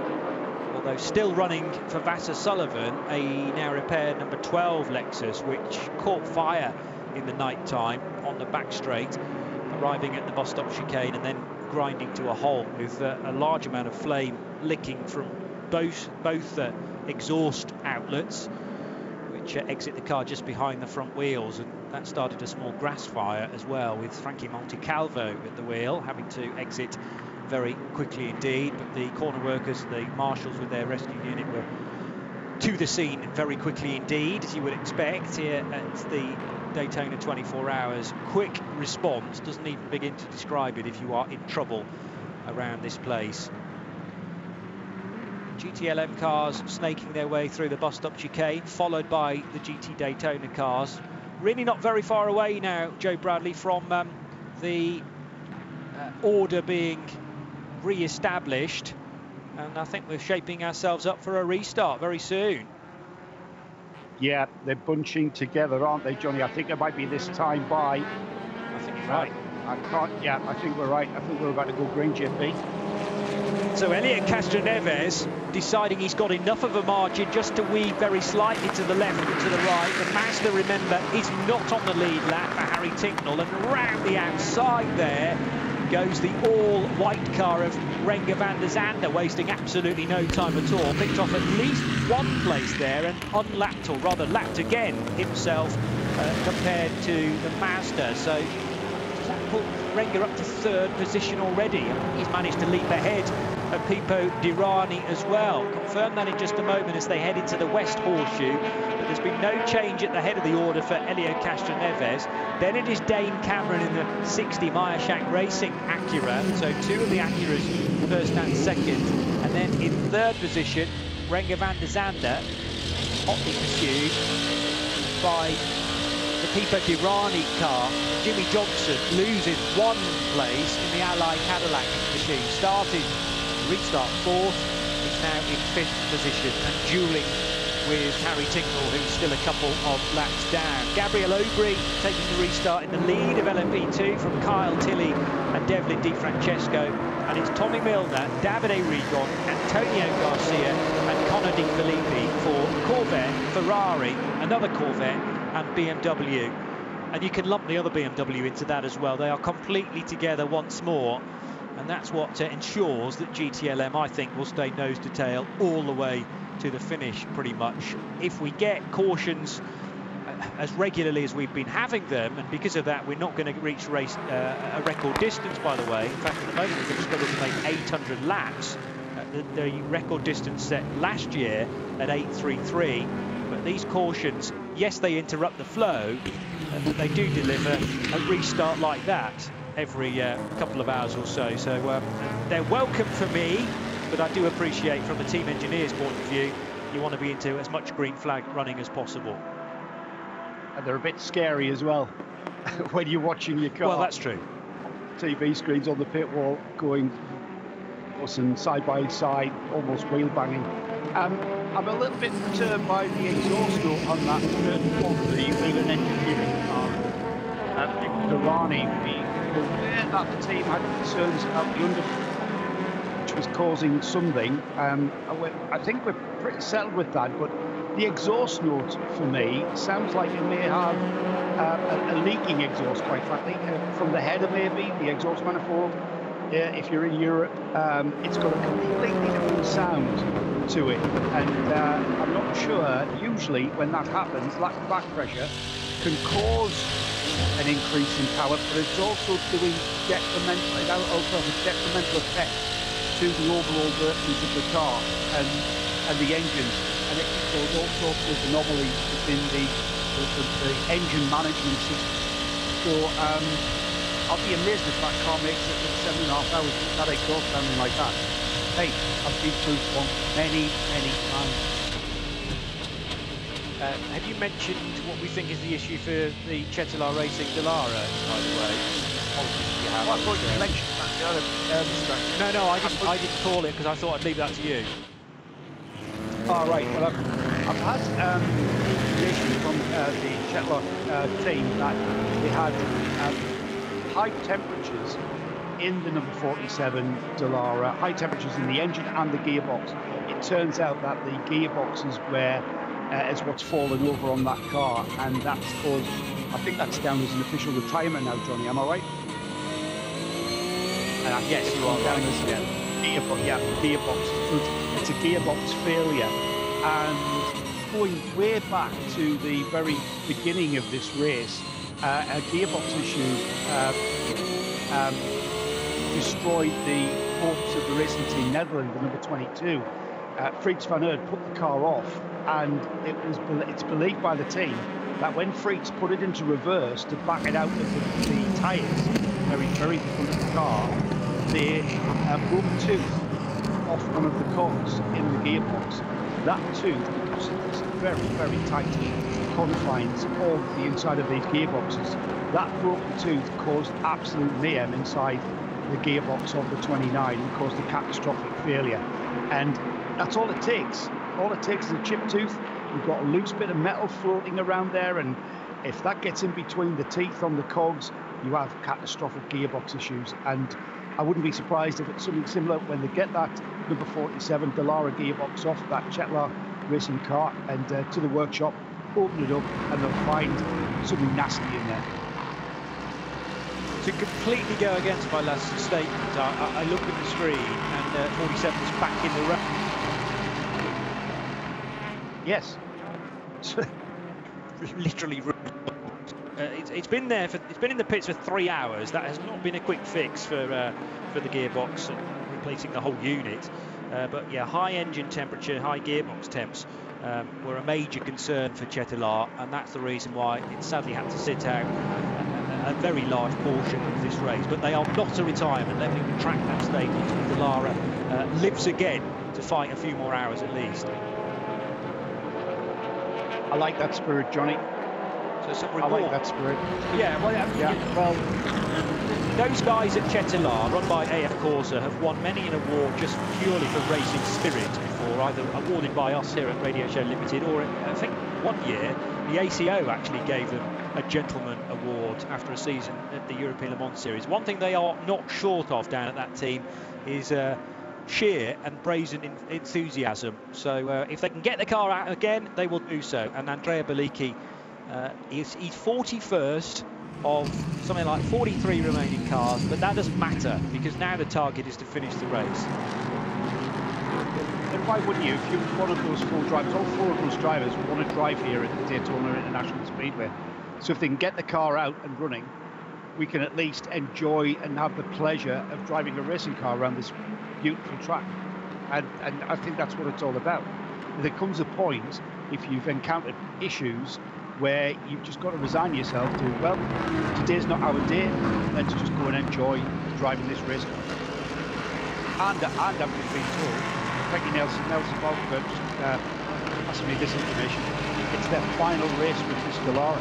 That's a good enough reason to get that car back out and enjoy the Dallara LMP2 for the final time. Yeah, I wonder, and somebody will have the stats about that car, how many races it's actually competed in, because there'll be a few 24-hour races, I'm sure, along the way. Not here at Daytona, but 24 hours in Le Mans. And then it will have done an awful lot of 4 and 6, and quite possibly 8-hour races as well along the way. So someone will have the history of that car. Remember, 4 different available chassis in LMP2, and we're about to go into a slightly different era for that division as well, with some tamed LMP2 cars, because the top class in the World Endurance Championship is becoming hypercar, which won't produce quite the lap time that LMP1s did, and therefore the trickle-down effect to other classes is that they will have to be slightly slowed as well. So it's the end of an era, really, for LMP2s to an extent. A little bit of performance shaved off. And, of course, the same 4 manufacturers that feature in LMP2 currently will be the same manufacturers available in LMDH as well. The future category, which will take this particular championship forward, and those cars, the LMDH cars, will be eligible to be run at the 24 Hours of Le Mans as well, in a very interesting decision for future sports car racing. And hopefully there'll be the opportunity for a lot more crossover between the ACO governed and regulated championship and all things stateside. 7 hours and 24 minutes still to go. Unsurprisingly, the top 2 in GTLM are completely neck and neck, with a BMW just in the background, a second and a half away. Connor Di Filippi keeping the 2 C8Rs very much in sight, and Augusto Farfus, who has won this race, I think I'd said, the last 2 years running. Yes, he has. Now, is Augusto the only driver to have featured in the 2 BMW wins here at Daytona in 2019 and 2020? I believe that's the only common name. So 2019 was Farfus, joined by Connor Di Filippi, Philip Eng and Colton Herter. And in 2020, that was a shortened race, remember, 2019. And then in 2020, which ran to a record distance, a total of 786 laps for the GTLM category, it was that man again, Augusto Farfus, but this time with John Edwards, Chaz Mostert and Jesse Krohn. So 25 BMW won it in 2019, the 24 BMW in 2020. And could they do it again 3 years in a row, therefore, in 2021? There are 2 Corvettes out front in order to stop that from the Vet brand, and 2 BMWs still with fire in their belly. I think in previous years we've had one of the BMWs drop away and the other one looking very strong Yeah, in 2019, the sister car, the 24 that didn't take the win, finished something like 20-odd laps adrift in 9th position. And it wasn't particularly a happy year last year for the sister BMW either.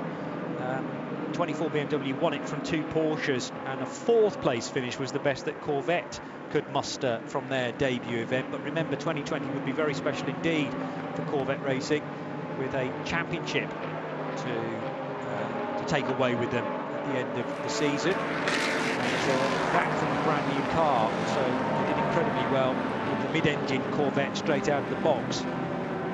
Busy down at turn 1 again with GT Daytona cars, including the Kenny Hubble machine. Now, Kenny stayed out, didn't he, Joe, in the last caution, and that is again in order for him to tick off his driving time. So they're getting the bronze time burned here as quickly as possible, and that will mean that he can hand over to his 3 co-drivers to the flag, they being Raffaele Marciello, Luca Stoltz and Michael Grenier. So he's just lost a place there, Johnny. That was an overtake for position. Jan Halen in the Relive Motorsports Porsche, car 16, moving up to second in the GTD class. And Kenny Hubble just ticking off that driver time to achieve his obligation, but no disrespect to Kenny, we wouldn't expect him to be as quick out on track as a driver like Jan Halen. No, but yeah, go on. Just clearing my throat there. News in from Laurent Vantour via Josh Barrett. Thanks, Josh. He's in the number 9. He's down to drive the number 9, taking over from Matt Campbell. That car currently 6th in GTD. It's the Fat Motorsports Porsche, due in for Laurent Vantour to take over. And Laurent informs us that during the night there was a pit road accident in the night, and our steering is bent pretty badly. I'll guess we'll try to hang in there. So it's a kind of a damage limitation run now for that number 9. And I can only guess, when he says a pit road accident, which was culminated in bent steering, I can only kind of suspect, Johnny, that that car hit the pit wall. It's the only thing I can think that bent the steering. That's a fair summation, I would say. There's a little bit of speculation in there, but as you say, you've got to hit something very, very solid in order to bend the steering, because it's built incredibly strongly and built to take a lot of punishment as well. But once it starts to be bent in the angles it wasn't designed for by a concrete wall, there tends to be only one winner there. Kenny Hubble, every credit to him for holding off briefly a certain Mauro Engel there in exactly the same car, the Windward Racing Mercedes, level pegging Kenny on the infield section there, and Kenny Hubble was giving no quarter or no inch given or taken there for the 75 car, and they were elbowing each other out. I think Kenny realised he was probably going to get picked off at some point by Mauro Engel, but he didn't make the job easy for the German, and the 57 car does slot through, and as you described, Joe, Jan Halen followed suit in the right motorsport car. Daniel Serra's up to 3rd in the 21 AM Corsa Ferrari, and in 4th place now Corey Lewis in his Lamborghini Huracan. And Kenny Hubble, presumably that is the minimum drive time done and dusted now, because he has handed over to his Canadian teammate Michael Grenier, and Kenny Hubble can take a well-earned rest. He'll find a seat either on the Pratt perch or back in the RV and enjoy the remaining 7 hours and 18 minutes. He can become a fan for once, but it's very tricky to do that when one of the cars that you're watching is yours and you are absolutely desperate for a race win. But well in contention, that 75 car.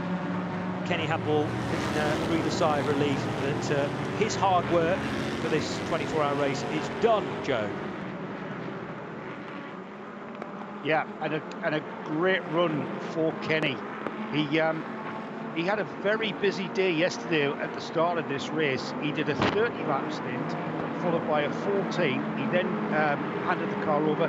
He then did a 27-lap stint, an 11-lap stint that was punctuated by, I think, a yellow flag where he came in then for fuel, and then he finished off yesterday's job with a 31-lap stint, and then back in the car today to fulfill his requirement. He'll be he'll be happy with that. I'm not sure he'll probably be beating himself up, and I am trying to see if we can actually get Kenny on the telephone and maybe give him a call and get his thoughts on it. I'm sure he's not beating himself up too much for letting Jan Halen get by there, because you know he's up against the pros there, and he is the AM driver, and it was great, and he's kept it on the island, and he's looked absolute for the AM.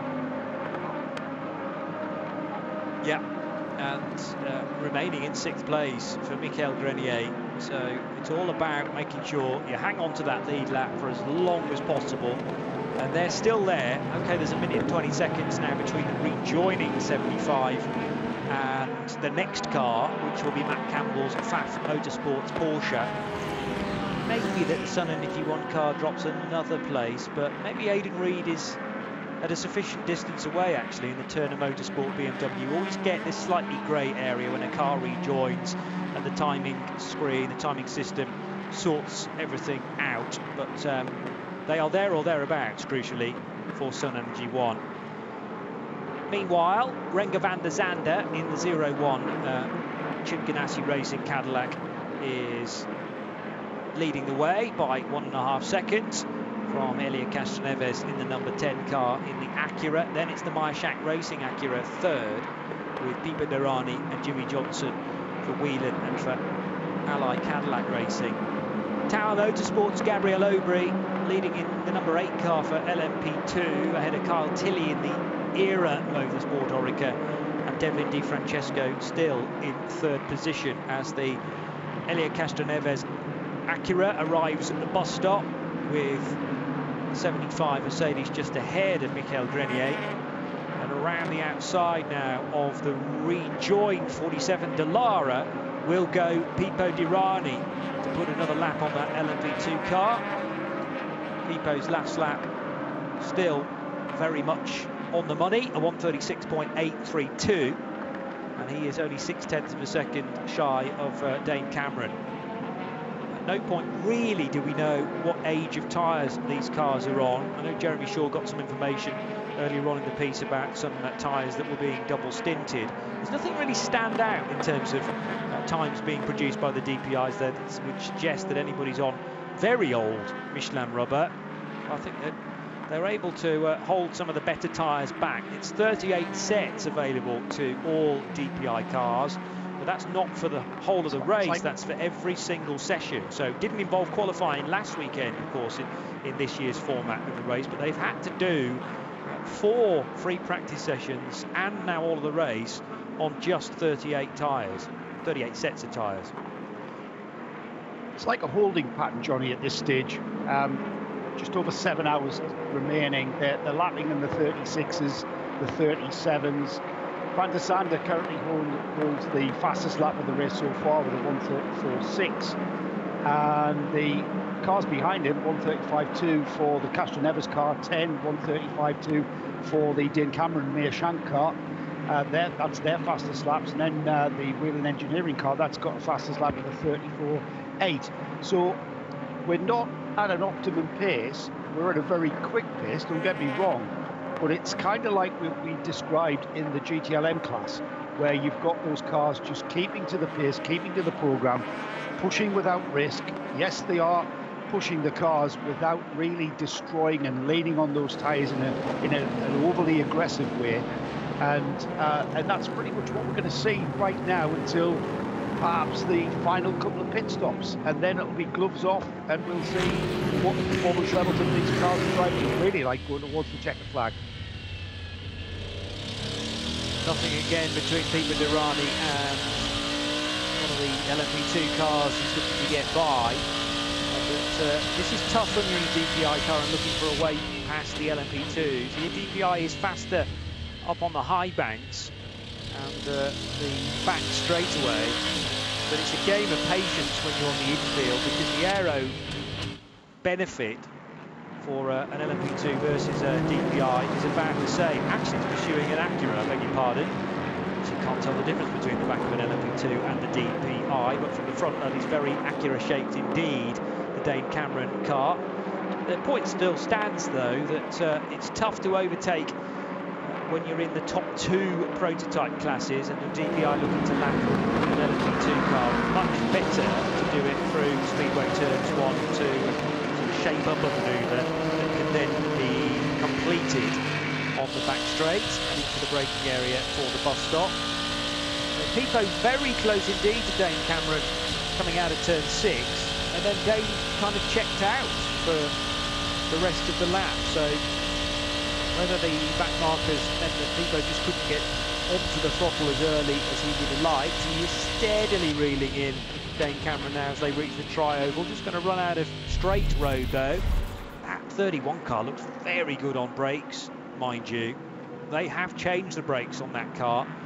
Probably the case on all of the DPIs actually, as around the outside there goes the 0-1 of Renger van der Zande, and that was a moment or two ago to take the race lead, and Helio Castroneves had very little response to be able to provide to the bravery from Renger van der Zande, who was up on the high side through 1 and 2 in the marbles. And from Helio Castroneves' viewpoint, Joe Bradley, that 0-1 car was moving around all over the place in the marbles, fantastically controlled by Mr. van der Zande. Worth the risk, wasn't it, just to get by that traffic? And I think that's where the time we're going to see being made up, and it's going to be those decisive moves. And the move really has to be decisive, Johnny. You need to tell the slower class car that you are meaning business, that you're coming through. It's the tentative approach that will cause the GT driver to be a little bit hesitant, and that ends up in all sorts of cars tripping over themselves. That was a decisive win, and quite courageous as well from Renger. He's quite known aptly for his bravery, isn't he, the Dutchman? And that was another example of just sending it really, and having to deal with the car on the marbles. And we really saw the skill and the reaction time of these young drivers. They are absolutely outstanding. I've said it before, I'll say it again, John. This is the top echelon of sports car drivers that we're seeing here at Daytona. Agreed. And I'm not saying I necessarily forget that, the intervening 12 months between each of these events, but it doesn't take me very long to access the archives and remember this race is just a wonderful event to kickstart the season. Of course, actually here on the Radio Show Limited network of channels, the first event of our season was the Dubai 24 Hours a couple of weekends ago. Then we had the Raw, unusually between Dubai and this event, and the Raw between the 24 included the positions on the grid being aligned courtesy of a race, and there is still that slightly grey area as to whether the 50-odd lap race last weekend, won by the 31 crew, was actually a race at all, and will that stand as a race win in the IMSA archives, or was it merely a qualifying session held over, was it 51 laps or something? So Jeremy's still unsure about that. We'll try and get some concrete information in due course. This is round 1 though of the championship, make no mistake about that, and will offer the winners at 350 points, so that's a factor of 10 multiplication year on year. Used to be 35 points, and irrespective of how long the race was, that's another really interesting quirk to this championship, is that irrespective of whether you've won a 2-hour and 40-minute race or a 24-hour race, it's exactly the same points haul. Of course, in the WEC they do things slightly differently there and have increased points for a 24-hour race as opposed to a 6-hour race. But I kind of quite like the fact that it's the same points on offer. There are various stages to this race as well, where points are awarded according to the positions at the 6-hour mark, etc. But last weekend's qualifying race did run to 51 minutes, just over an hour and 40, and was a win for Felipe Nasr and Pipo Derani. They drove as a twosome for Whelen Engineering Racing in the Cadillac. Second, and therefore second on the grid for the race, was Oliver Jarvis and Harry Tinknell in the Mazda, and Tristan Vautier and Loic Duval in the 5 JDC Miller Motorsports Cadillac, the Mustang sampling car, which unfortunately has dropped well down now in this event, but they managed to achieve 3rd place on the grid. So Joe Bradley and Johnny Palmer are here in the Haggerty Global Broadcast Centre. You're tuned to RS2 IMSA Radio, part of the Radio Show Limited network of channels. We are 7 or 8 minutes away from another hour being completed. That will put 17 hours in the books for this year's race, and it is time for a VP Racing Fuels pit and paddock report. A chance to speak to a guy that we were waxing lyrical about just a few moments ago. We've given you, Kenny Hubble, a moment at least to catch your breath, but well, a frenetic stint, and one that will live long in my memory, because you're very nearly towards the end held off a certain Mauro Engel, also in a Mercedes. Brilliant driving, Kenny. Oh, thanks, mate. I appreciate it. I was driving my nuts off, I'll tell you that much. There was a lot of bloody pressure looking in the mirror, and bogeys all over me, and my right rear was shot. It was starting to go off, and he was a little bit wounded, so I was struggling to get traction out of the low corners. And of course, when you got Mauro Engel looking at you, you might as well be in the ocean and a great white's looking at you. Well, let's say that... Go on, Joe, you ask him the question. I was just going to say, Kenny, you yesterday, I'll call it yesterday, it was before the night time, you did quite a few back-to-back stints.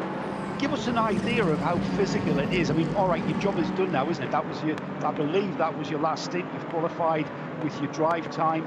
But it was really busy for you before the nighttime sessions, wasn't it? Oh, mate, it was. And I tell you what, I'm not too happy with them, because for some reason, when I was due to come in for a stop and do a double, obviously get fuel, and of course you're supposed to get tyres.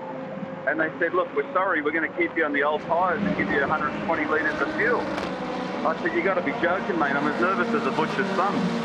You know, that's just impossible with all that weight, and the rears are just melted. So that was tough for me, and they did it twice. So I don't know what that was about, you know, but I said, these professionals are meant to be doing that stuff, not me. Yeah, leave that to the pro driver, eh?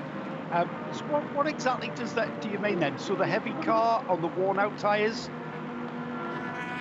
Yeah, so they wanted to save some new sets for the end because we were short, and so I did a double stint. And when I come in, I was expecting tyres, and they said, can you last another stint on the old tyres? And I said, I can, but I mean, it's just really tricky with all that fuel in the back. So, mate, look, all in all, thanks to Mercedes-AMG, I'm really proud. It's a strong car, and mate, I'm 47 years old, so it's not that easy anymore, but my lap times were very good, very consistent, and we're happy. Yeah, we commented on the consistency of your lapping, and we've been really singing your praises, Kenny. That was a great stint. Now, with 7 hours of this race remaining, you can kind of dust off the overalls, hang them up. Your job is done, and I've got to say, you should be proud of yourself, because you've done an excellent job, i.e. you've got the car back in one piece, because it's very, very dicey out there. Have you, at this stage of the race, is it a little bit of relief, or does the disappointment of not getting back in the car that you're at this race now overshadow that? No, I'm relieved, mate. I'm going to have a coffee and a donut and just watch these guys. I don't want to get back in it.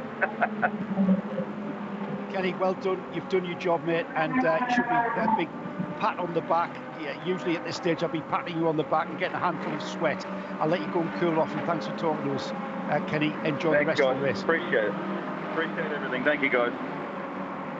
Kenny Hubble, who I'm most envious of, because normally in any usual motorsport year, right after Daytona, the RSL, the Radio Show Limited team, will be heading for Mount Panorama to call the Bathurst 12 Hours. Sadly, that race is missing a year for 2021 for obvious reasons. But Kenny, I understand, has just bought a house on Mount Panorama, so he'll be heading back to that wonderful part of New South Wales, and we'll get views across just an epic track, sadly with not any race cars on it next weekend, although he'll probably have a sneaky lap or two once the security are looking the other way.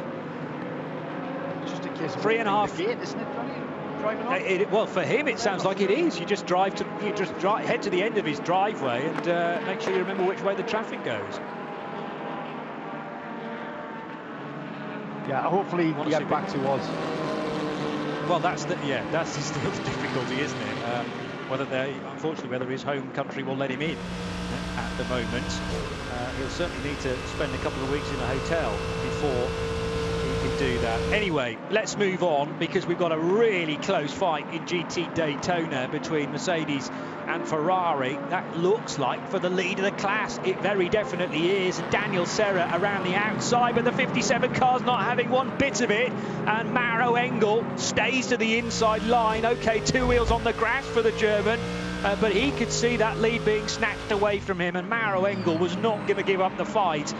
I could see those cars almost starting to touch one another. They avoided the contact, thankfully, and the 57 Mercedes to the inside line retains the race lead. But, you know, this lap, actually, the leader was called as Daniel Serra for the space of a corner. And now it's gone back again to the 57 Mercedes. Fabulous racing, still over 7 hours to go.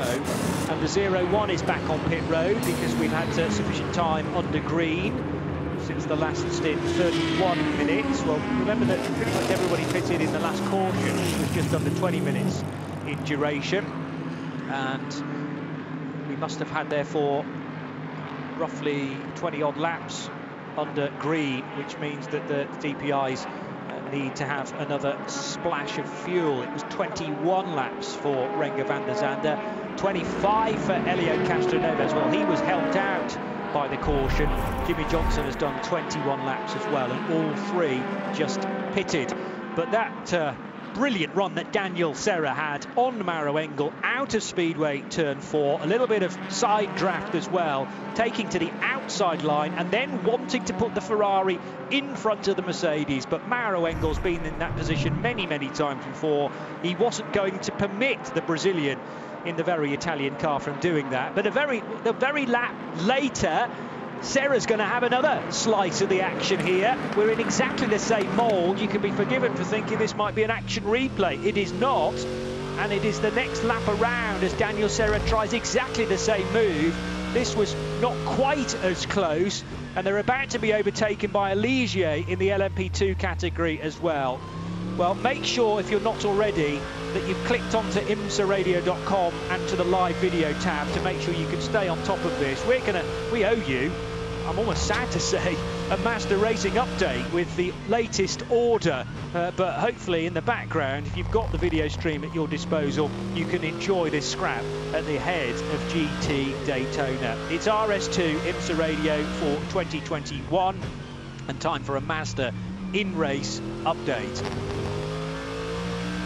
Kevin Magnussen for the Cadillac Chip Ganassi Racing Squad has completed 566 laps, scored as the leader, but that car is actually on an outlap after pit stop number 29. And as I utter those words, Elio Castroneves will become the new race leader. So car 10 now out front from Kevin Magnussen. By the way, Elio Castroneves drives the Acura from Konica Minolta, ARX 05. And the 60 car, Dane Cameron from Meyer Shank Racing, that Acura is in 3rd position. Pipo Derani running in 4th, and number 31 Whelen Engineering Caddy ahead of Jimmy Johnson's similar machine for Ally Cadillac Racing. And then the Harry Tincknell Mazda still 2 laps off the pace in car 55, but lap times being produced from the Mazda DPI are still very solid indeed. The 18 Kyle Tilley driven Era Motorsport Orica leads LMP2 from Mathieu Vaxivière back inside the Tower Motorsport car. Devlin Di Francesco has just come into the pit lane to serve a scheduled pit stop number 30 for car number 82. GTLM is Tommy Milner leading his teammate Antonio Garcia, both in Corvettes, car 4 ahead of number 3. In 3rd position, it's Augusto Farfus for the BMW Team RLL squad, the first of the M8, and Davide Rigon is 4th for Risi Competizione. Connor Di Filippi 5th in the second of the BMWs, the red and white one. In LMP3, Oliver Askew in the Riley Motorsports Ligier leads the category, 17th position overall for car 74. Second in LMP3 is Joao Barbosa for Sean Creech Motorsport, and 3rd is Stephen McAleer for Mulner Motorsports. And in GT Daytona, you don't need a timing screen to tell the difference between the top 2 in the GT3 category, because Mauro Engel and Daniel Serra are pretty much door handle all the way around the lap. It's still just about the Mercedes ahead of the Ferrari, 1st and 2nd. Jan Heylen is 3rd for the Wright Motorsports Porsche. And fourth position, Corey Lewis in the best of the Landos for Paul Miller Racing. Fifth is another Porsche for Matt Campbell and the plaid liveried FAF Motorsports car number 9. There are 7 hours still to go in the 59th edition of the Rolex 24 of Daytona here on RS2 IMSA Radio. That is the latest Mazda in-race update.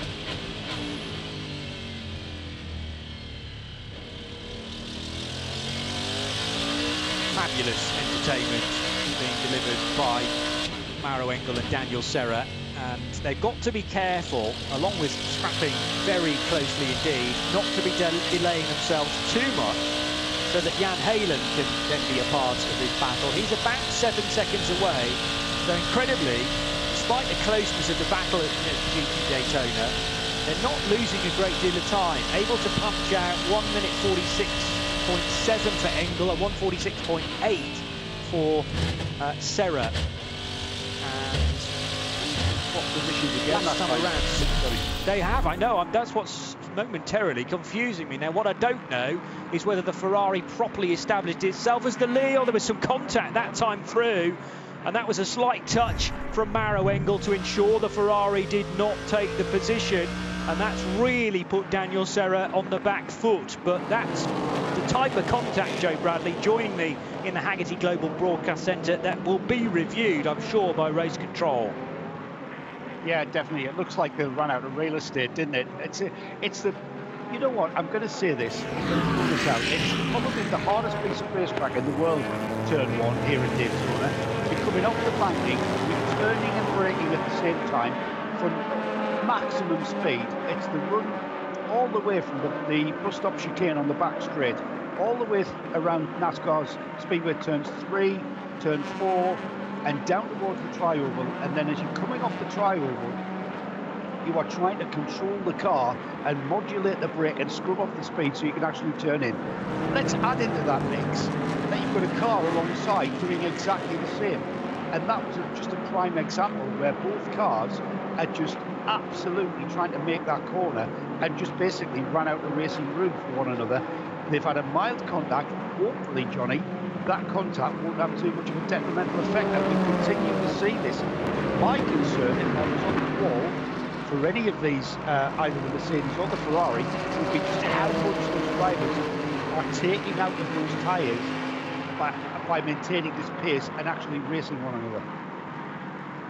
Yeah, and well, I don't think Mauro Engel is necessarily the character type to say, in this phase of the race, Daniel Serra is slightly quicker than me, I'm going to let him go, because the all-important thing is that you hang on to the lead. Lead lap, yes, most important, but class lead where possible, hang on to it. And what he has provided with, I'm sure, unintentional contact in turn 1 is just a little bit of breathing space now, to the tune of 0.6 of a second. And Daniel Serra, having worked incredibly hard, A, to reel the Mercedes in, and then B, to get possibly 3 bites of the cherry there coming out of Speedway turn 4. He'd done it on sequential laps, put the Ferrari in a cracking position, and clearly that top-end poke in that Ferrari is mighty compared to the Mercedes. You've got the draft as well that you should factor into it, but it's the ability to gobble up the mileage coming out of the bus stop chicane and through Speedway turns 3 and 4. And the Ferrari just seems to be slightly sweeter towards the end of each of those laps, and he was able to get fully alongside and fully in front, albeit for a short period of time, of the Mercedes. But then it was a question of whether he could get the Ferrari down to the inside line to take the apex at turn 2, and Engel on his inside was never going to make that easy. So 0.5 of a second is currently the margin, Engel to Serra. Then this 7-second gap back to Jan Heylen, who has in turn a 5-second cushion on Corey Lewis to the Paul Miller Racing Lamborghini Huracan. Matt Campbell in the FAF Motorsport Porsche is 5th, and still going strongly in 6th place is the Gradient Racing Run Sun Energy One Mercedes of formerly Kenny Hubble, the man that we had on here on RS2 IMSA Radio a short time ago, now being driven by his co-driver Michael Grenier, with a certain Lucas Stoltz and Raffaele Marciello still to come in the 75. They'll be working out when to apply those drivers in the remaining hours.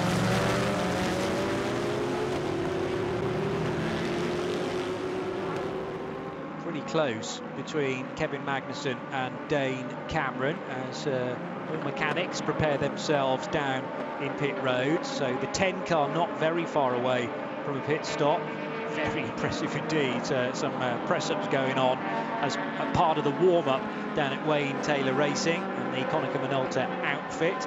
So Helio Castroneves pitted, that car has pitted in total 27 times. And he's got 27 laps on the stint. This has been a long run, Joe Bradley. There was the tail end of the... Oh no, beg pardon. I need to scroll across a little bit further to tell me that Helio's now into his next stint of 5 laps. So maybe that was just a bit of down training from Konica Minolta and their crew, because they've already performed that 27th pit stop, and it'll be another half an hour or so before the car is back in again. But Castroneves, on the face of it, 26 laps looks a very long one, but as I say, that included the tail end of the previous caution as well, Joe.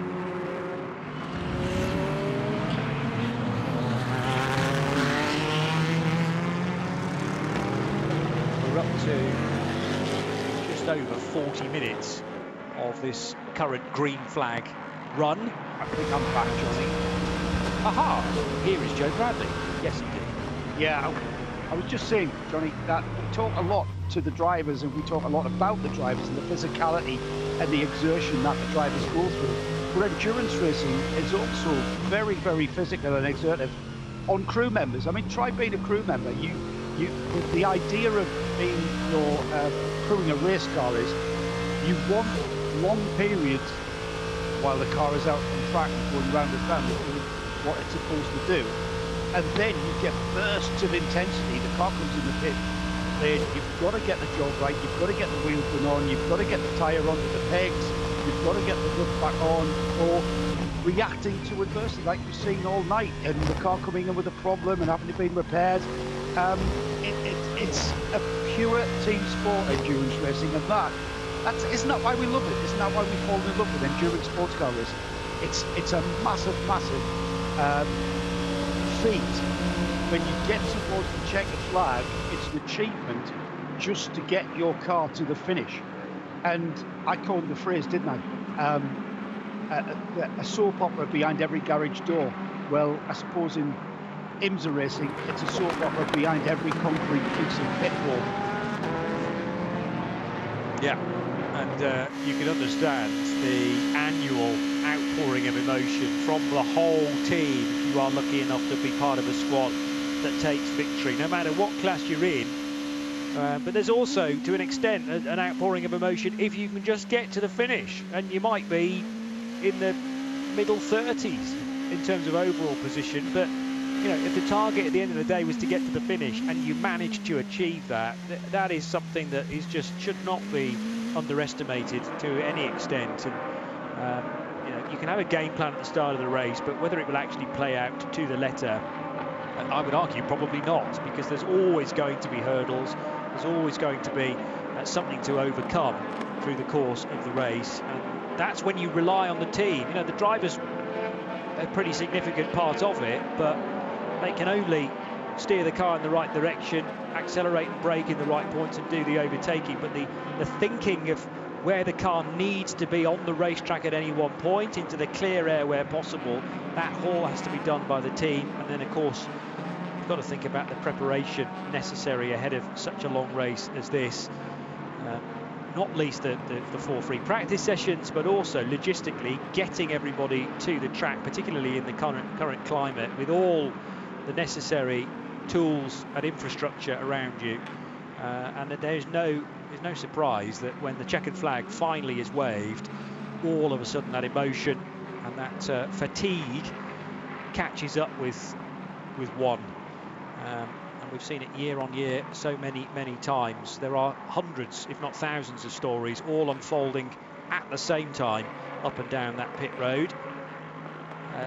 And one or two heart in mouths probably surrounding the incident between Mauro Engel and Daniel Serra. Well, everybody involved there can breathe again, because that has been reviewed by race control and it's deemed that no further action is necessary, so called entirely as a racing incident.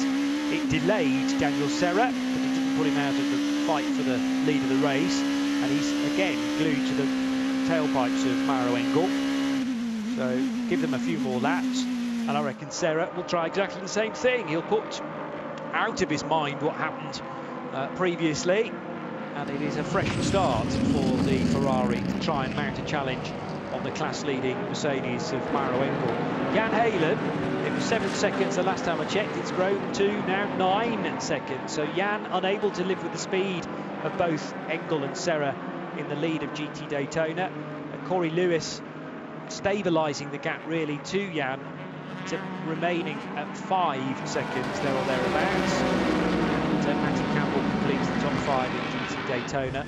In GTLM, still 2 Corvettes, with Tommy Milner with a slight advantage over Tonio Garcia, but it's less than a second after 548 laps completed for those 2 Corvettes. The recent Competizione Ferrari is in 3rd, ahead of the best of the BMWs for Brazilian Augusto Farfus. And in LMP2, Mathieu Vaxivière now to the pointy end.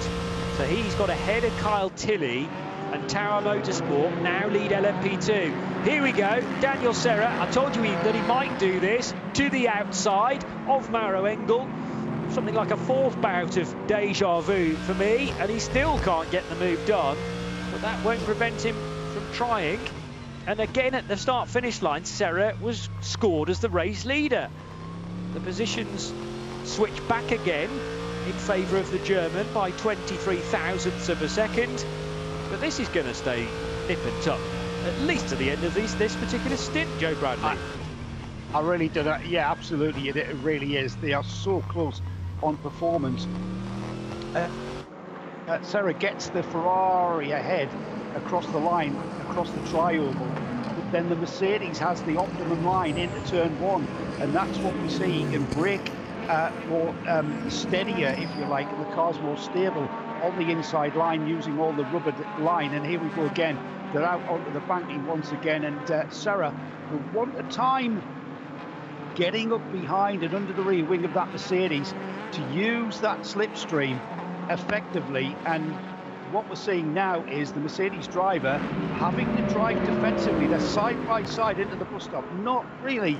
It's always been a dubious passing place through that very, very fast section of racetrack. Now, this is where Serra will want to try and get the drive. He's got about 3 car lengths in between himself and the Mercedes, and you'll see the slipstream effect come into play as they come through NASCAR 3, NASCAR 4, or the drag down towards the tri-oval is where the slipstream effect really comes into play. And Serra moving to the right again, ahead of the Mercedes once again. But as we see the cars go into the braking area, it will be the Mercedes that once again, it's deja vu on numerous occasions, Johnny.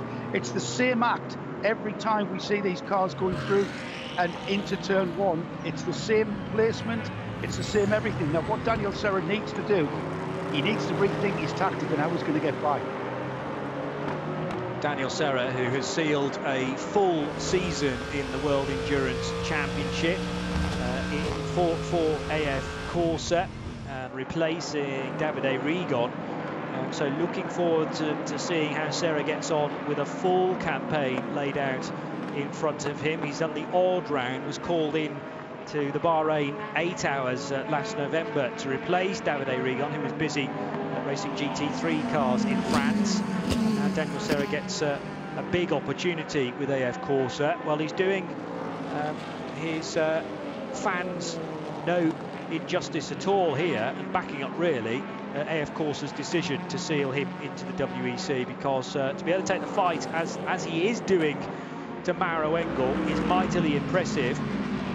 But I think I agree with Joe in that he maybe has to just start to think about a different way of doing this, because 4 or 5 times he's had an attempt around the outside of the tri-oval and into turn 1 and just can't make it stick.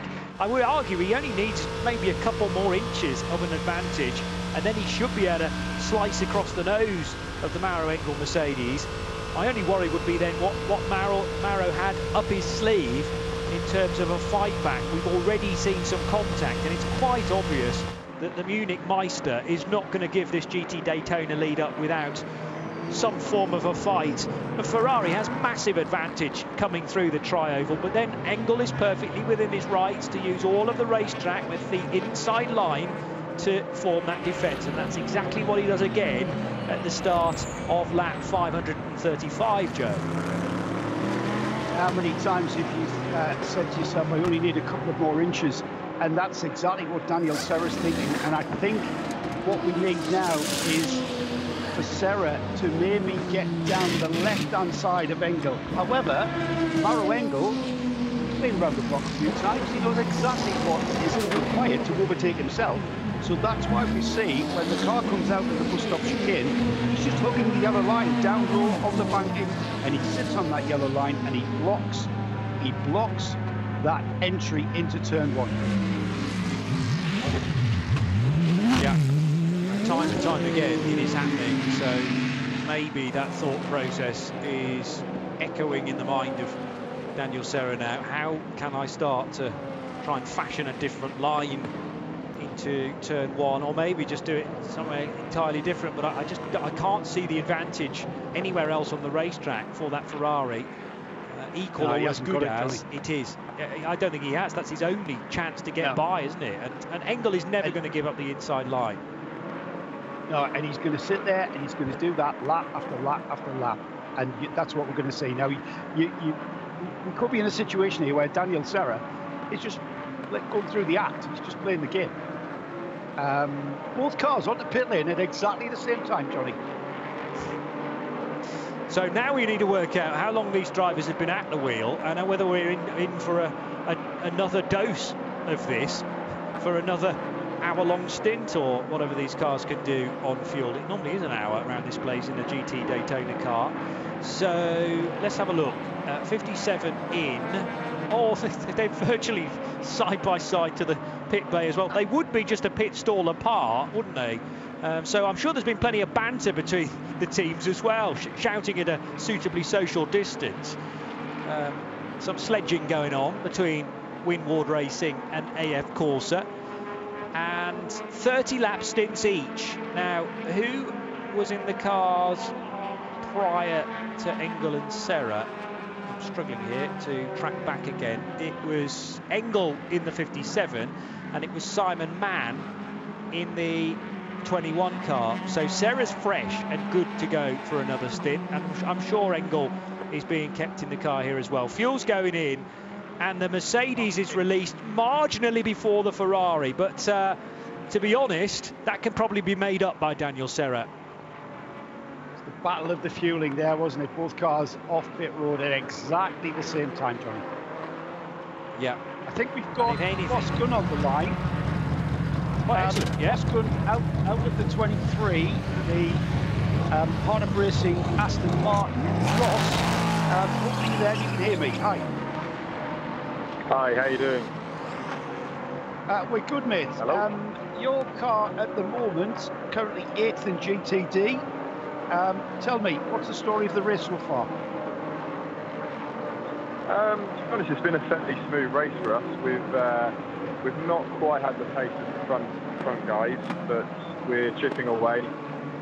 We had a couple of little bits of bad luck in terms of cautions and whatever, but we're still in the fight. As you know, at Daytona, anything can happen and things can change very quickly with the caution. So we're plugging away. I think we're about a lap and a half off the lead, and the pace in the last stint didn't look too bad, so pushing on forward.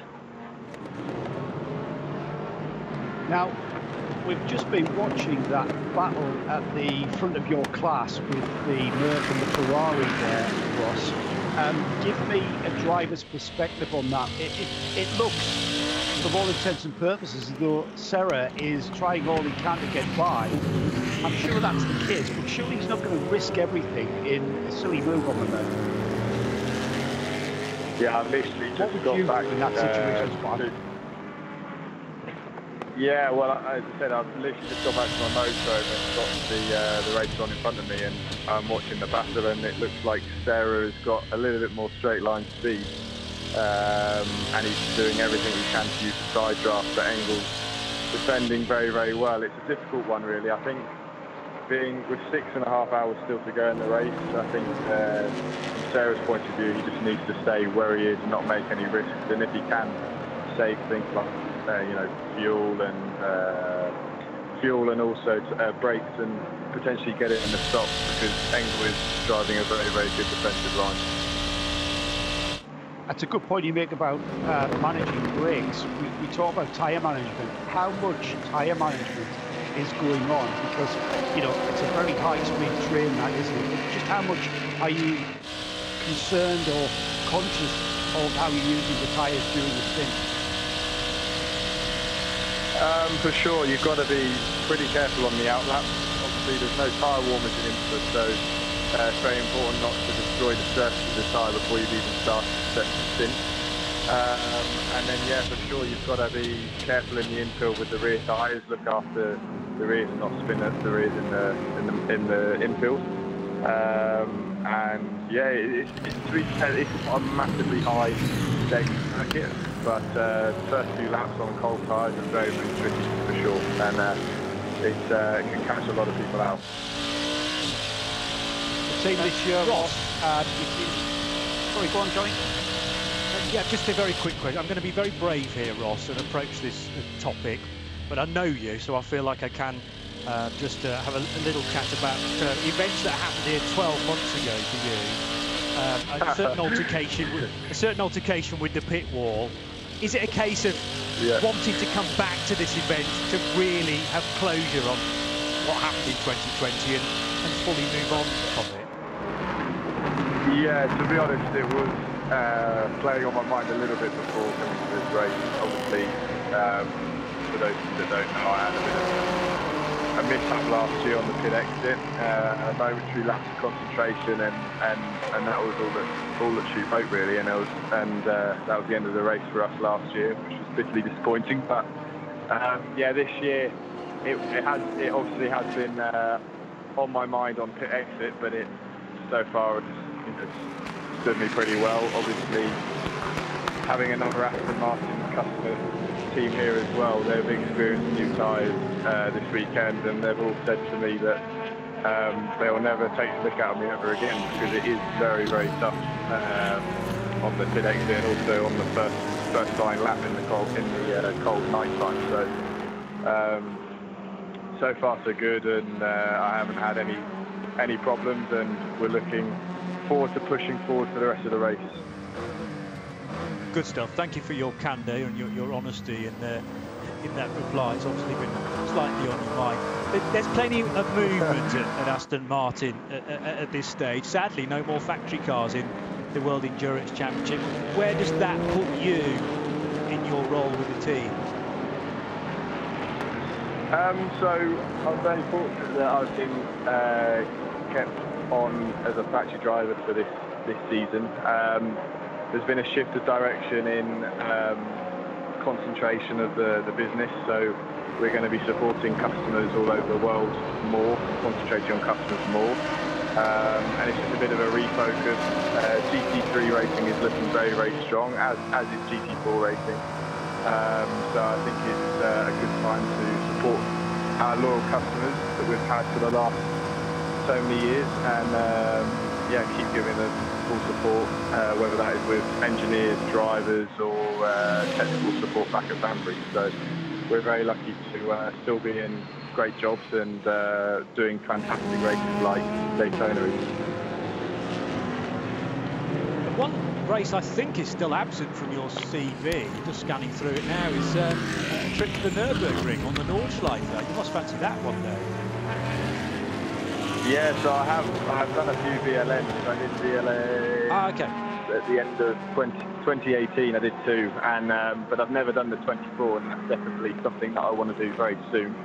And yeah, it's a pretty mythical place, and certainly a place that I want to have a long future at in the years to come. Well, there is a near enough permanent Aston Martin suite there, as I'm sure you know, so there's a facility in place.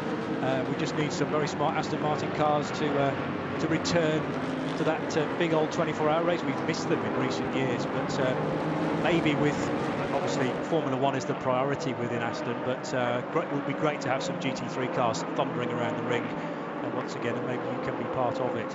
So what's the plan for the rest of the race? I'm assuming you're down as one of the finishing drivers. Yes, so I will be back in the car towards the end of the race. Not 100% sure when, but I've still got a good few stints of me left yet. So at the moment, I'm just going to have a relax and drink, and then come back later. Do you feel across your stints the track's changing a great deal? I mean, that's another amazing thing about a 24-hour race, is that the track condition is very fluid, particularly night and then back into day. Yeah, for sure. It does make a big difference. And as I said, with the lack of tyre warmers here,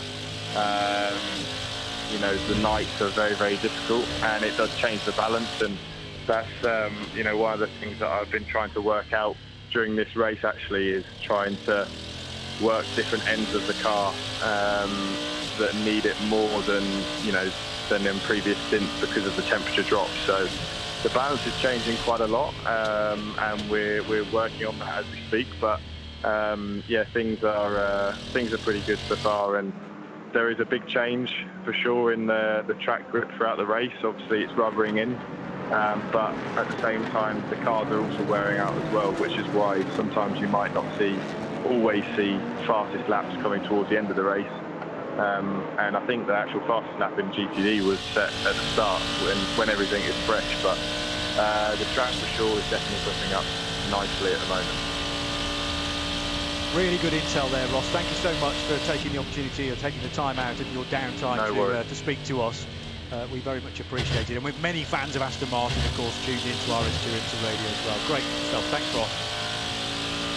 Cheers. Thank you. Take care. We wish Ross very much well for the remaining stints that he has to do. The fastest lap that he talks about in the category, actually produced by the Scuderia Corsa Ferrari, which is down in 10th position, the number 63 Ferrari, which has at the wheel at the moment Ed Jones. But as Ross makes the point, that lap was set many hours ago, probably in clear air for the GT Daytona cars. A 1:45.724 is still the best lap within that category. But Mauro Engel's car has done a 1:46.1, and Mauro able to produce pretty close to that, actually, in the current conditions. Into pit road, Joe Bradley, VP Racing Fuels pit and paddock report now for Pipo Derani. This will be his 31st stop to match his race number. And I'm being told by the team that I need to check my hearing because my assessment on the strange exhaust note has been denied. Well, I'm standing by my first assessment, and I do think that car has got a problem with the exhaust. However, it doesn't seem to be any detriment. We do know that there was concerns about some rearranged underfloor on that car, but that is what manifested in no issues. And there's no doubt about it that when that car goes by, it's got a different exhaust note to the other Cadillacs. Again, it doesn't seem to be to the detriment of the car's performance. In the 31, NASA now at the wheel of that Whelen Engineering car, and he is currently in fifth by dint of that pit stop. He's back out after that pit stop, Johnny, and back into this race. Indeed so. Another half an hour of the race ticked off, and we're working our way towards the 6-hour mark, therefore. At 22 the hour, we will be there. Just a quarter of the race still to go at that point, but important just to focus on this stint in hand. Felipe Nasser then taking charge of the 31 car. I suppose that is really the staple response, the expected reply from the team. They're never going to admit that something's wrong with the car or sounding slightly strange, and claim that that's exactly how it's intended to sound. Take this, Johnny. Of course, teams are listening, and they don't want to give anything away. However, I'm pretty sure the teams would have heard that exhaust note and be fully aware of what what's going on with the 31. They're always monitoring your competitors up and down the pit lane. You're looking at their cars as they come in the pits. I mean, even at this stage, with just under 6.5 hours to go, there's still a chance that you want to try and optimise your position to the detriment of the other competitors. That's competitive sport, isn't it? That's what racing's all about. Yeah, quite right. And yeah, you have one ear on the team radio, and let's hope another ear on RS2 IMSA radio to get a fair reflection on what's happening up and down the order. And, namely in your class, but it's also important to know, for example, where the GT Daytona lead strap is, because they're likely to be two abreast virtually all the way around the lap, and therefore difficult to lap once you get to them in a big DPI or LMP2. Onto pit road also is Dane Cameron. Relatively clear pit road for Dane on this occasion. There's one other car being serviced, which is the Mac Club Team TGM Porsche, car number 64. Apart from that, Jimmy Johnson also heads off the main speedway and into the service area. A little bit of tyre pickup removed from the nose of the number 60 car as well, but nowhere near as bad as to need to switch the nose over. That can be removed by hand and it's sent back into the race. Windscreen tear-off rather removed from the number 48 Ally car. Fuel still going in. Looks like tyres have been done already, so it's set to go once more with Jimmy Johnson still at the wheel. Didn't see a driver disappearing back into the pits. So Jimmy keen for another 22 odd lap stint. And he'll return in something like 5th position when this all unwinds itself. And the race leader is in as well. And the Konica Minolta outfit couldn't have an easier run into pit road. They are in pit stall number 1, Joe, right next door to the 2 Corvettes, and it's the easiest entry therefore to the team. They've got to remember they've got a different car though this year, so no longer are they looking for a Cadillac to appear out of Speedway Turn 4, but it's a very sort of stealth-like looking Acura, that unique nose arrangements with the horizontal strip across from left to right to give it a bit of a styling cue from a street Acura. Yeah, very much distinctive nose that the team will be looking at, but also the Konica Minolta livery on the Windtailor racing car has always had, for a few years now, that black livery, very distinctive out on track. That car, I believe I saw a driver change, but Elliot Castro-Neves showing that he stayed in the car, but I'm pretty sure we saw a driver.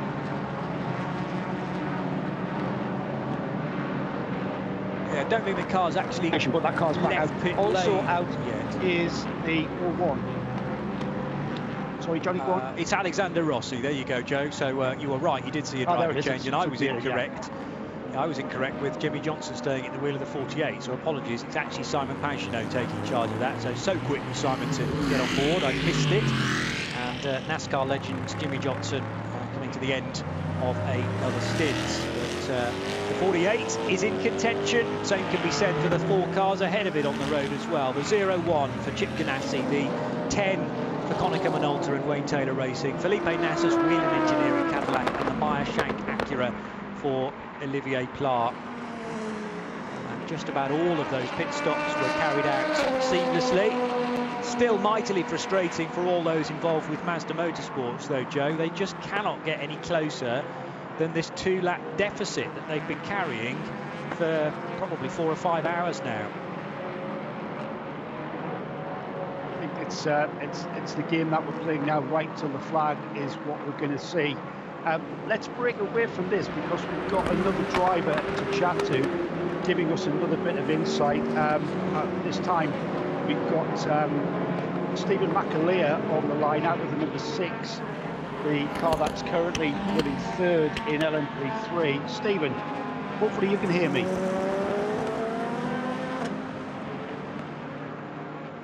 We're chasing him, Joe, but yeah, he's not there quite yet. Yeah. So give it another few minutes, and Stephen will be there.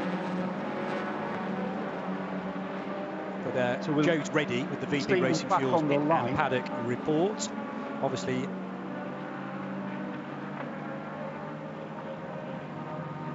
obviously drivers having to juggle with their various duties when they're out of the car, and time can disappear very quickly when you have cooled off after a stint, headed back to the motorhome, and then there are various duties, particularly now we're back into firmly daylight hours for the run to the line.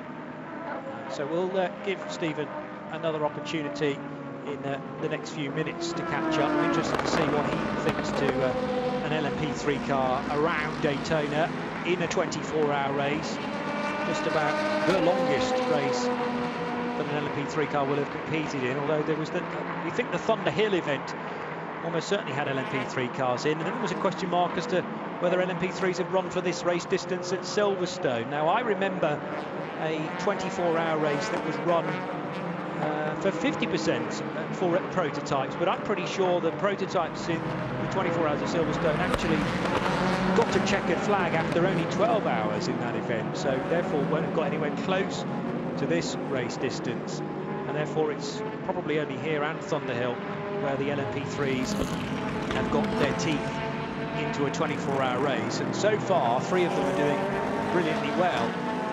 Oliver Askew for Riley Motorsports leads in the 74 car. Wayne Boyd is second for the Sean Creech Motorsport outfit, number 33, and Moritz Krantz for Mooma Motorsports America in the Duqueine DO8 car, number 6, running in third. Jeroen Blekemolen in the sister Riley Motorsports car is down in 31st position overall, 4th in class. More importantly, there are 10 GT Daytona cars separating Jeroen from the 3rd place car of Moritz Krantz, so it'll take a little while to work his way through that party of GT Daytona cars, and you have to think they're not necessarily going to be forward in opening the road for Jeroen, so he's going to have to work hard to get through those battling cars. Ed Jones will be the first on his list, followed by Richard Westbrook and Colton Herter, so we'll try and keep tabs on that as the class leader, Ollie Askew, working his way now out of the West Horseshoe. And speaking of LMP3s, there's been a spinner from that class at turn number 6, I make that, car 38, which isn't one of the top 3 cars. It's actually Rasmus Lind in the Performance Tech Motorsports Ligier, which is running in at 6th position in class and can now rejoin. Was I right in suggesting that was turn 6? Yes, up onto the high banks now to Speedway turn 1, and Rasmus Lind is back into the race.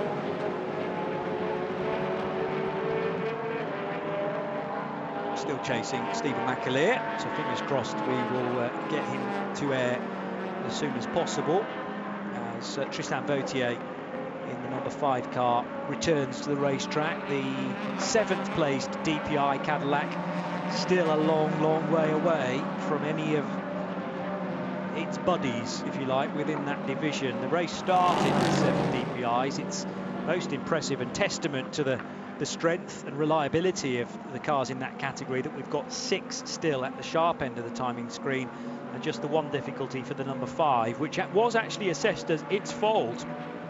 Car 5 at the time was being driven by Tristan Vautier when there was a clash with Jan Halen in the number 16 Porsche, which pitched the Wright Motorsports 911 into a spin, and there was a secondary impact. This all took place at turn number 1, and as the Porsche spun through 180 degrees, it then, in a backwards motion, T-boned the number 5 car and put the 5 behind the wall for lengthy repair work to the left-hand side pod. That happened deep into the night. I remember when Joe was on with me here in the Haggerty Global Broadcast Centre. Jeremy Shaw was part of that portion of the broadcast as well, and will rejoin us, by the way, a little bit later on. We've got, roughly speaking, another hour and a half or so with myself, Johnny Palmer, and Joe will be keeping me company for some of that as well. At which point we were John about to talk, Johnny, over. about... Yes, Joe. Johnny, we were about to talk about the Mazda, weren't we? and about that damage limitation run that the car was in after losing that time very early in the race. And I was about to make a comment with regards to just how difficult a task it is. It was 3 laps down after that initial delay. It's now clawed that deficit back to 2 laps. However, this race is such an optimised 24-hour race. What I mean by that is it's nigh on flat out for the whole 24-hour race, and you'll find that the lead cars, there's very little in it, and it's kind of we've mentioned this before, the leaders keep a holding pattern without overdoing it, and they're pretty much running optimised every lap, nursing the car, nursing the brakes, nursing the tyres. We've heard drivers mention this, and for the Mazda Motorsports team to then pull a fast one, the only way they can really do that is by a bit of luck when it comes to pit stopping, maybe pit stopping right on a yellow flag, just before a yellow flag period comes out, so that they soak less time in the pits. You need something like that. You need the planets to align, and that really is a massive ask. And so, you know what, team at Mazda, they've been there, they've done this before, they've got many t-shirts with regards to this situation, and they will continue running around as fast as they can and hope that the planets do align, and they'll be in a position to take advantage of that very thing. Yeah, as you say, it's one thing finding 1 lap to get back to the lead position, or the all-important lead lap, but then you've got to find 2 more, so they were doubly snookered, were Mazda Motorsports. But the question, as Joe says, is waiting for the next caution, maybe getting a single lap back again, and then you've only got 1 more to find, and that really is a big psychological boost. It is not impossible for Mazda still to get a podium in this race, and some very unusual circumstances could even present an opportunity to win it. But they would need an awful lot of luck heading to their side, Joe. Andy Cotton, editor of Race Car Engineering, that they're getting their situations perhaps exacerbated because the leaders have been going out of sequence with regards to their pit stop windows. So it's going to be very hard for them to read as to how to get back on and in touch with those leaders. Thanks for that, Andy. Yeah, there's no definite right time to be pitting. I suppose early on in this race, you get that sense of a rhythm. The cars come in roughly on the same lap. If they've got 2 cars in the entry and they're in next door pit stalls, then they'll deliberately pit them on alternate laps. But they, early in the race, generally only are a maximum of a lap apart. But we are well away from that now in terms of the leaders. Elliot Castroneves and Kevin Magnussen, to go against what I've just said, are due to pit on the next lap. However, on the same lap the next time they come in. Felipe Nasr will have pitted 3 laps before that, I make it, and then you've got Olivier Pla and Sun Pagenaud on a different cycle again. They are somewhere between the 2, expected in a lap prior to the race leaders.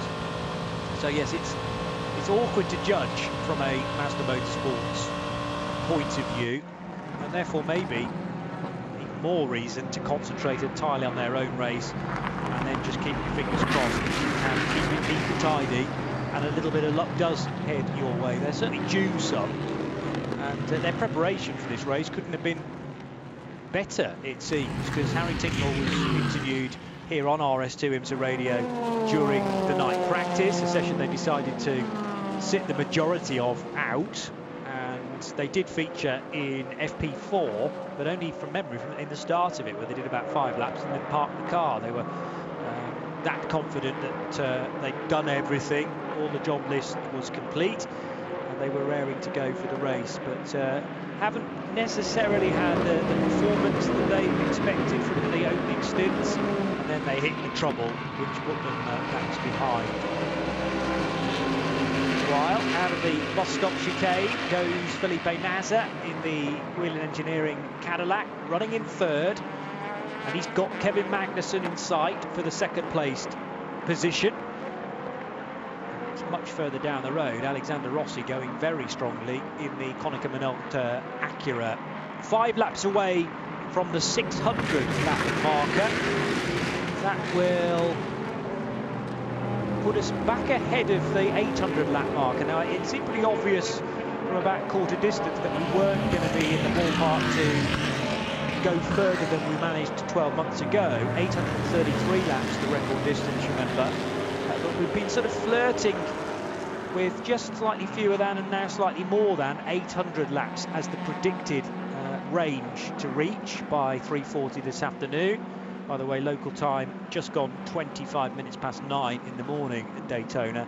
I make it 803 laps as the predicted mileage currently, which means 208 laps to go, but that could change at any moment. But it's getting tight now, isn't it, Joe, for second and third with Jan Magnussen, there's that first mistake. Oh, Kevin that's the first time, Johnny. I think it is. That's $1 in the chart. That's $1 in the chart. It's only got $1 in it, though. Well, that, you know, I said another well-known line at the start of the race, some reference to how much time there was still to go. That's not the line, so it doesn't therefore mean another $1 in the jar. But I did terribly in terms of uttering that phrase, I think, in my opening stint. And now I've said Magnussen Senior rather than Junior, but that was always going to happen, I think. Many races I've called in the past with Sebastian Priaulx in the race and called him Andy. It's just force of habit. But I'll get there eventually. Tired minds, that's my excuse. At 9:30 in the morning. Talking about that battle at the front of the field, let's get some absolute insight into this. I've got Renger van der Zande on the line. Renger, can you hear me? Yeah, of course. How are you guys? Brilliant. We're great, mate, and it's great to talk to you. We've just been speculating as to just what sort of finish we've got in store for the final 64 hours. What's it like being at the front of it and the thick of it? I mean, it's pretty crazy, man. So far, we have so many moments where the bus stops get rolled off and we're supposed to get out of the bus stop. That's when you are sitting duck and people fly by. So, you know, sometimes you're lucky, sometimes you're not lucky. So, but we've been able to get to the lead a few times, many times. So, the car is running okay. I feel the Acuras they picked up some speed overnight. So, hopefully we can have a good go at it at the end. But it's so competitive. It's very tight and everything. And I think BY has done a good job because I think there's many cars who can win this race today. Renger, you're no stranger to the top step of the podium at this race. When exactly, without giving too much away, when exactly do you think you guys are going to go, right, let's go for it? Is it going to be 3 hours to go, 2 hours to go, 20 minutes to go? When should we be looking out for that? No, it's so tight that any last yellow, that's going to be the decider. So if that's with 20 minutes to go, and you know, with 30 minutes to go, it's only a short yellow. It's not going to be a long yellow. So you better be ready for that last half hour to, you know, put the knife between the teeth and go for it. So it's, I think, you know, to be honest, from the beginning, the get-go, people were wheel banging and driving their asses off and taking a lot of risk already. I was kind of surprised with that. Kind of sit back and looked at it all, and I was able to drive to the lead at that point anyway. So people were running wide and all that, but so far it's been one big sprint race really. So pretty cool at the same time. Your experienced pair of hands in endurance racing, Renger. You've got two, what I can only describe as hot shots. You've got Kevin Magnussen, just out of Formula One. You've got Scott Dixon, an IndyCar legend. Both drivers more familiar with sprint racing and having a very selfish attitude. How have you found these two guys to work with regards to, you know, compromising the setup, for instance? And it's a completely different sport, isn't it, endurance racing to IndyCar and Formula One? Yeah, it is. It is different, and you know, you don't have to tell Scott what he needs to do, and he knows exactly what to do, and he also understands the concept of team racing. You know, racing as a team. So within Ganassi, I think anyway they look at that. You know, Chip says there's no dumb questions, for example. That's something what brings the philosophy within the team that hey, we're here together, and let's make the most out of what we have and what we can do. And I think Scott grew up in Chip Ganassi racing, so I'm just a big fan of Scott, really. And Kevin, I think he had a dad who has been here for 22 years, so I think he told, you know, Jan told Kevin exactly how it's going here, and I think Kevin is very low ego in general, so we've been working really nicely together. It's been really good so far with them.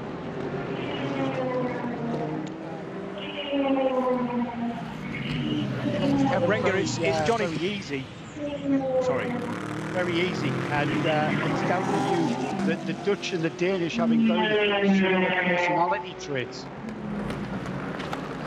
Yeah, it is. I think the Danish and the Dutch are kind of similar. They're not far from each other anyway, so that might be part of it. They're a little bit more Scandinavian, but I think you're right. The Dutch and the Danish are a little similar, but yeah, it's been really good. We've only started working this week, right? So he had a baby 2 weeks ago, so he stayed away for the factory visit that I did together with Scott, and then I met him here in Daytona, and I know Kevin from the past, so on that perspective, it's already quite easy to talk with him. But you know, and the other thing is like getting kids is changing your life, as all of you know probably. But this is something also a big topic during this weekend, of course, when we got his kids. So it's been really nice. Renger, it's Johnny Palmer joining Joe Bradley in the Haggerty Global Broadcast Centre here on IMSA Radio. I just wanted to ask you whether a certain thought has crossed your mind, because you look back at the overall win in 2019, your name is there. 12 months ago, you did it again. A hat-trick of wins around this place is an incredibly rare thing. Have you even begun to sort of think that might be possible, or is it best to put it out of your mind? I mean, statistically, it's impossible, right? So, but I'm going to give it a go anyway. So let's see.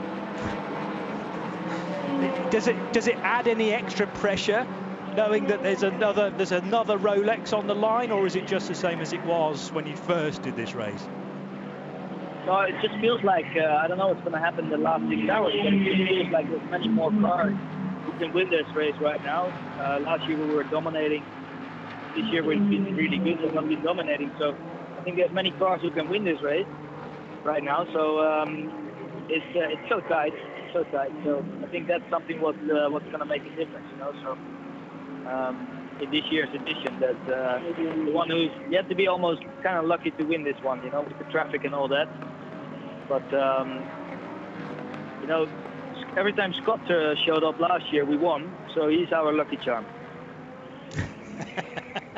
Maybe it's as simple as that at the end of the day. Has there been a little bit of banter during race week with your old friends at Konica Minolta, now that they've changed their car? But of course you took the 2 titles with that team in 19 and 20.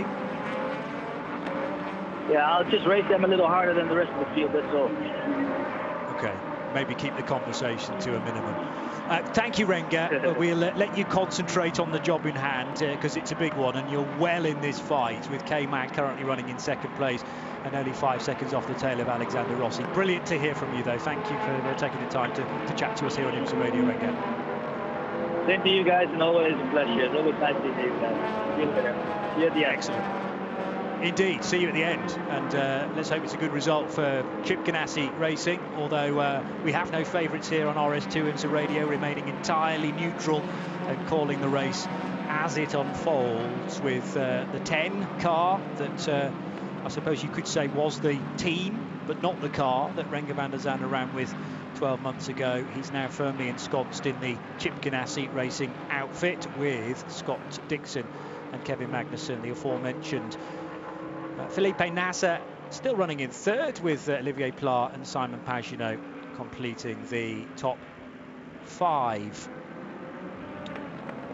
So, yeah, actually Tim Gray, our executive producer up in London, making the point that 3 wins in not necessarily sequential years is less rare, but the point is that it will be back-to-back victories. So Well, that's the nature of a hat-trick, isn't it? It's not a hat-trick in cricket unless you do it in 3 sequential balls. So that was my definition of hat-trick, but anyway, there we are. The BMW heads out of turn 6 and up onto the high banks, the 25 BMW of Team RLL, and around the outside of the 75 Sun Energy 1 and Gradient Racing run Mercedes. Also at the same time as GTLM overtaking GT Daytona traffic, there was a prototype that needed to nip through and into the bus stop as well. The bus stop, Joe, on paper looks to be a relatively simple run through a left and a right kink. However, you add traffic, and in that case 3 different classes worth of traffic, and it can be very, very hairy indeed.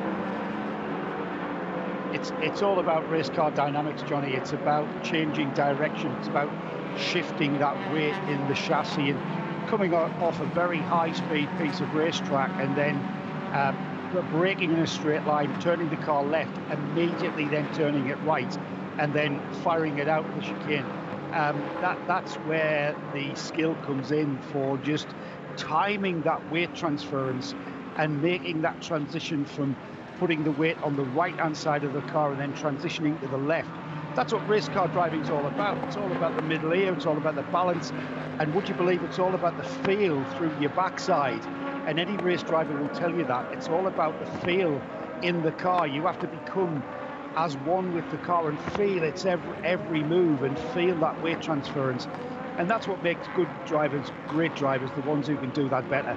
And that bus stop chicane here at Daytona is perhaps, again, there's so many parts of this track that look on paper to be, well, that looks like a doddle. It's just, you know, straightforward right-hander. But, you know, even the infield hairpins are tricky because of the way the track is cambered. There's adverse camber on the outside of both of those infield hairpins. The transition out of the infield and onto the banking, very, very tricky corner just to get the maximize your acceleration. And then running down to the bus stop chicane, which started the conversation, it kind of looks like a passing place, and some people will try it there, but it's a very tricky place to pass. Not one of my favourites, and not one of favourites of many that I know. But yeah, you know what, Johnny? If it would be easy, we'd all be doing it. Quite right. That's the voice of Joe Bradley. I'm Johnny Palmer, and we're both in the Haggerty Global Broadcast Centre, bringing you live coverage of the 2021 edition of the Rolex 24 of Daytona. Amazingly, the 59th time that this race has been run, and you're tuned to IMSA Radio, part of the Radio Show Limited network of channels right here on RS2. You can get in touch, remember, at IMSA Radio on social media. Make sure you use the hashtag R24Radio, R24Radio, and the tweets will find their way to us. The latest Mazda in-race update then sees Alexander Rossi in his Acura lead the way in car number 10. And he has a lead of 4.8 seconds over Kevin Magnussen's Chip Ganassi Racing Cadillac car 01. Third position is the Felipe Nasser Whelen Engineering Racing Cadillac for the Brazilian driver, number 31. And then Olivier Pla is fourth for the Meyershank Racing squad with Curb Agajanian in the second of the Acuras. In fifth place, it's Simon Pagenaud for Ally Cadillac Racing, number 48. And the Harry Tincknell Mazda remains now only 1 lap down, I noticed. So the 55 car has been on the move since I last checked. Now that might just be a quirk of the timing system. Will allow Rossi to cross the line again, and it may revert to 2 laps once more. But Harry Tincknell certainly going in the right direction in terms of trying to gather that lost ground back up again. In LMP2, a bank of 5 cars run 7th to 11th in overall position. Mathieu Vaxivière for Tower Motorsport leads in car 8. That's an Oreca. As is the Era Motorsport Kyle Tilley driven number 18, second. And Christopher Mies for Dragon Speed is third, also in an Oreca 07. Then it's Sven Muller in the best of the Ligiers in LMP2, running in 4th place for car 51. GTLM has a Corvette leading and a Corvette in second for Nick Tandy and Jordan Taylor, car 4 and 3. Then it's John Edwards for the BMW Team RLL squad with the best of their M8s. Third for car 24. Davide Rigon is fourth, number 62. And in fifth place, it's Timo Glock, also in a BMW for Team RLL. Oliver Askew in the LMP3 category continues to lead for Riley Motorsports. He's got a Ligier JSP 320. That's car 74. Ahead of Wayne Boyd, also in a Ligier, and Moritz Krantz for Mühlner Motorsports, car number 6.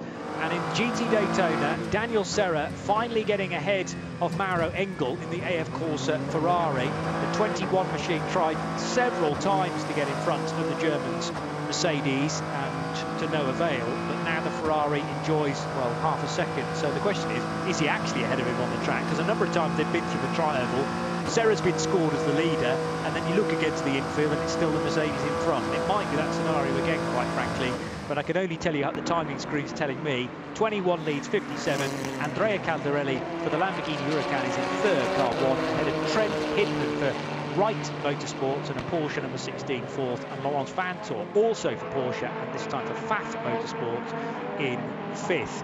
That's the latest Mazda in-race update, and there are another 6 hours to go here on RS2 IMSA Radio.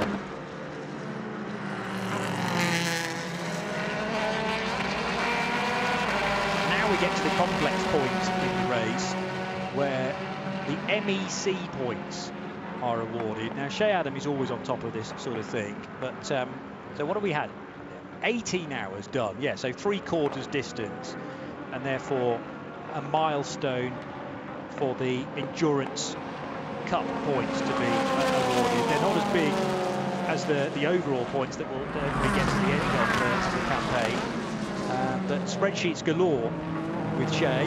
And I'm probably going to wait until she's worked it all out and is back on air in just over an hour's time to deliver who stands where.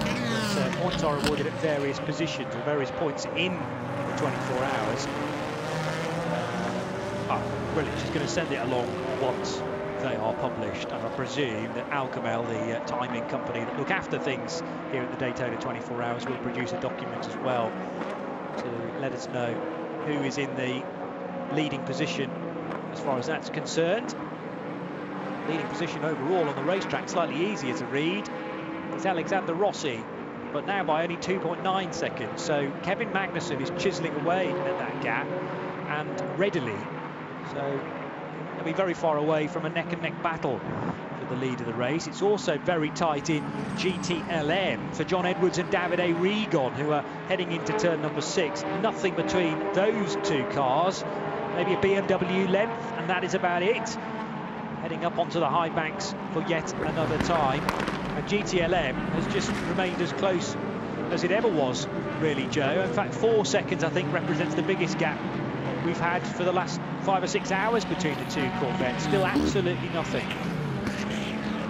It's settled down though, hasn't it? We had 4 cars pretty much nose to tail. It's settled down insofar as the two Corvettes, the leading number 4, it's now got a gap of about 4 seconds. Nick Tandy at the wheel of that. The number 3 at the wheel, 4 seconds is the deficit there, and then Jordan Taylor has got 9 seconds to the BMW of John Edwards, who pretty much has got Davide Regon breathing down his neck in the 62 Ferrari, and that's the actual on-race battle, on-track battle that we can keep an eye on. However, on saying that, Johnny, a 9-second gap from BMW to the first of the Corvettes and then a further 4 seconds is absolutely nothing. And all that would take is tripping over a slower car, getting through traffic, and then that race can be spread out and could be a completely different look to what we are looking at right now. So it's everything's still to play for, and everybody's still pushing without risk, I think is the term I've overly used this weekend. You're in good company though, with a certain leading game master of that statement. Just a slight feathering the throttle I noticed there from Darren Turner in the 23 Heart of Racing Aston Martin, well aware that 2 GTLM cars wanted to get by just before the kink at 4, and he allowed them the real estate in order to do that. So the Aston Martin has a 90-second gap. No, beg pardon, 40-second gap to Michael Grenier in the Sun Energy 1 Mercedes. So DT, I was right first time, it is a 90-second gap, in fact, to Colton Herta So Aston Martin chasing Turner Motorsport BMW. That's probably where the confusion crept in. Darren Turner and Turner Motorsport, with Michael Grenier in the 75 Sun Energy 1 car running in 6th position. Tightest battle in GT Daytona remains for the race lead, though, which is how we like it. AF Corsa Ferrari Daniel Serra definitely ahead of Maro Engel now on the road, and leading by 1.8 seconds. Ferrari versus Mercedes at the sharp end of GT Daytona. Andrea Caldarelli remains in 3rd position. There's another pit stop for the Whelen Engineering Cadillac. Pretty swift turnaround there. Philippe Nasser brought it in, and I believe stays at the wheel as well. It's such a quick stop, I'm not sure they could have got a driver in and out at that sort of speed. Into pit road comes John Edwards, by the way, and he sits on board the number 24 BMW whilst the team work rapidly around him to change Michelin tyres. It is indeed Philippe Nasser who stays at the wheel of 31. Back into the race in 5th position. I'm very interested in how Harry Tinkle's getting on here, because he's 2 minutes and 58 seconds away from the Nasser Cadillac. It'll be closer than that now that Felipe has made his stop, and that is less than 2 laps around here. 2 laps will take you over the 3-minute mark, and Tinkle's got it down to less than that, far less than that, to the next car. So it's a lap deficit to Felipe Nasser, therefore a lap deficit to the overall race leader as well. So persistence is key, as we have mentioned. Car 55, I would wager, has got 2 of its 3 laps back again now. Stellar work from Mazda Motorsports, and they are now very much in the envelope, the operating window, to gain that final lap back, perhaps in the next caution. Surely we've got a bank of there being at least one caution, remaining 5 hours and 51 minutes. We've managed to run for the last hour and nearly 45 minutes without one, mind you. And that one was a pretty swift affair at 18.5 minutes in duration. Prior to that, we'd had over an hour's worth of green flag running. And the other side of the previous caution to that, it was an hour and 23. The longest green flag run I make as 3 hours and 49, nearly 50 minutes. And that happened after we had some 4 cautions relatively close to one another within the first 3 hours, and then finally we got almost 4 hours of green after that. And the cautions, though fairly regular, have been pretty infrequent, I would suggest. On average, about an hour apart, and we're almost close to 2 hours now being clear of those pesky yellows. And this is a useful time for the teams to really work out where they are in terms of speed and pace, and back timing to the end of the race as well. We're possibly still a bit too far out from 3:40 for doing that, bearing in mind that the DPIs will be doing 40-odd minute stints, maybe slightly more. So there's still a lot of 40 minutes to the end of the race, and you don't want to get too far ahead of yourself, as we've said on several occasions. Tear off not being removed from the number 60 car, instead a wipe of the windshield will suffice for the Sirius XM sponsored number 60 Meyershank Racing Acura. And Olivier Pla will stay at the wheel of that car. Also in for another pit stop on lap number 608 is the Ally Cadillac racing car of Simon Pagenaud. And rejoining in the Mazda, Harry Tinkle. Now, is this the point where he goes back to 2 laps down? I think it is. So it was because he owed us a pit stop that was throwing me slightly off. Gained the lap because everybody ahead of him has made the stop, and he hadn't. And order is restored. Let's lead us in as well, Johnny. Yes, Joe, you're watching that stop. Just ahead of the 60 and the 48, Olivier Pla, Simon Pagenaud. We've got Kevin Magnussen coming in, Alex Rossi also in. They are the 2 leading cars. The Chip Ganassi Cadillac of Kevin Magnussen taking on side and also Alexander Rossi getting off the pit apron first. However, that's by dint of it being at pit in. That was Joe, we're going to head to a VP so... Racing Fuels pit and paddock report now, because go ahead, Johnny. yeah, well, I'll let you dictate it, being our VP Racing Fuels pit and paddock member, because João Barbosa now joins us on the line here at RS2 IMSA Radio. Excellent, João. Great that we've managed to contact you. Hopefully you can hear us okay. Yeah, no problem. I can hear you fine. Brilliant. It's thanks for getting in touch with us. Your car currently running in the LMP3 class, sharing the car, 33 car, isn't it? That you're down to run, I believe. The Screech, the Sean Screech Motorsport.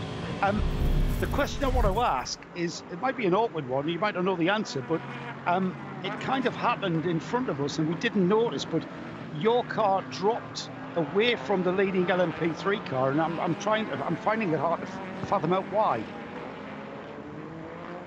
That's a good question.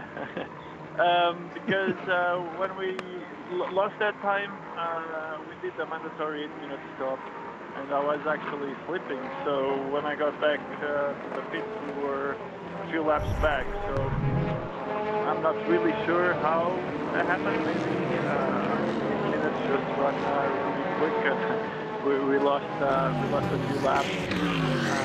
We did the stop on the yellow, which shouldn't be that bad, and we did a pretty quick stop. I'm just considering we had to change brakes. But I was a little bit surprised, but still 6 hours to go. We still have a full Watkins Glen race to go, and still a lot can happen.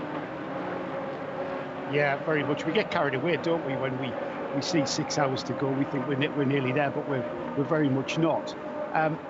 Joe, you're very experienced at this race. You are more familiar name in the DPI category, but this year sees you in an LMP3, albeit it's a prototype, but a very different prototype. Can you take us through the major differences in the cars? Actually, it is very different. Obviously, we have less aero, less power and less brakes. We still use the steel brakes, and DPIs, they use the carbon brakes. So that's a huge difference there. Power-wise, it's a big difference. And also in aerodynamics, this car is not as good as the DPI. But overall, it's really fun to drive. It makes good racing. And it's running really good. People were expecting for the cars not to be as strong as they are, but the team has done a great job in preparing the car, and it's running very strong. We haven't missed the beat yet. And how have you found dealing with traffic? Because the lap time, a well-driven LMP3 car is kind of on a par with a GTLM car, and the lap times are very similar, but both of those categories of cars produce that lap time in a very different way. And we've seen some problems with the LMP3s and the GTLMs. Have you found that to be the case?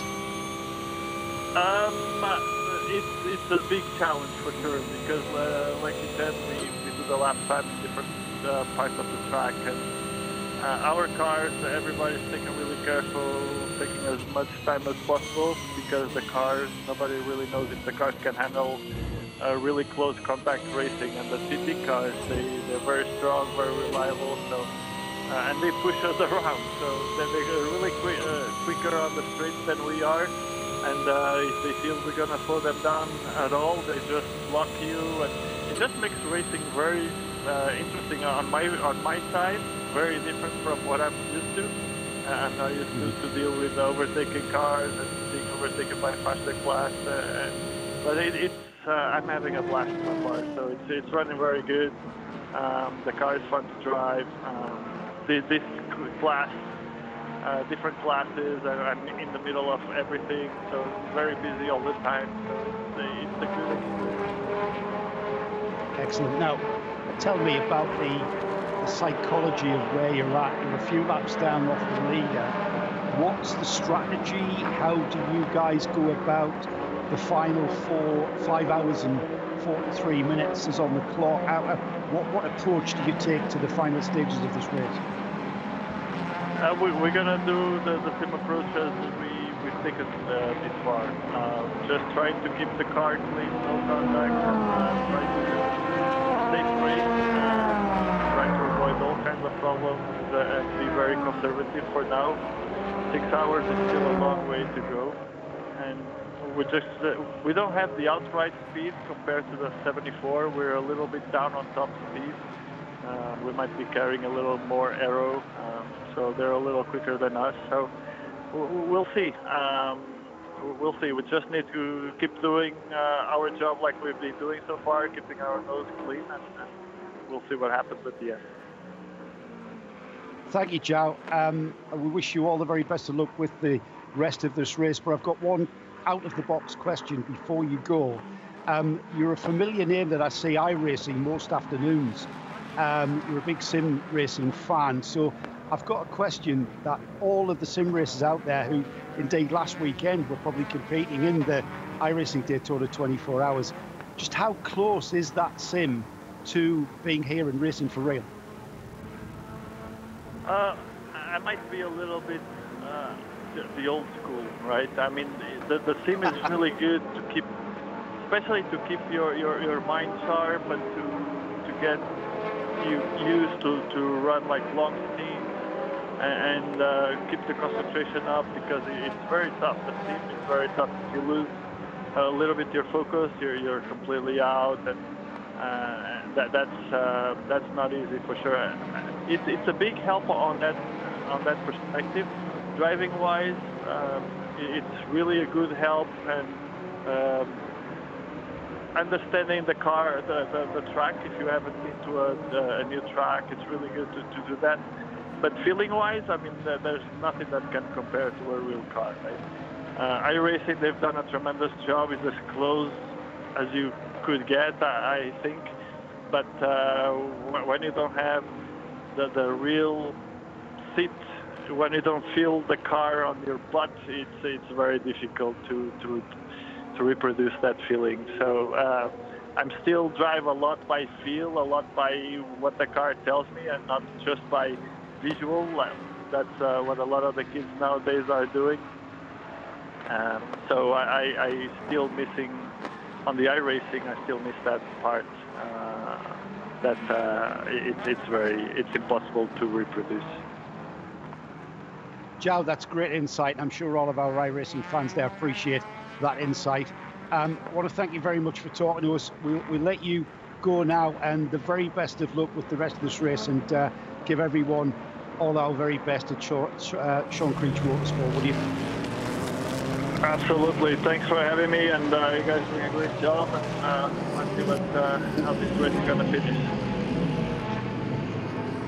He was a race winner in 2018. That's Joao Barbosa chatting to Joe Bradley, and our latest VP Racing Fuels pit and paddock report. Thanks to Joe Barbosa, and we look forward to seeing him later in this event. It's the 59th edition of the Rolex 24 at Daytona, with Joe Bradley and Johnny Palmer in the Haggerty Global Broadcast Centre. Don't forget, you can get in touch.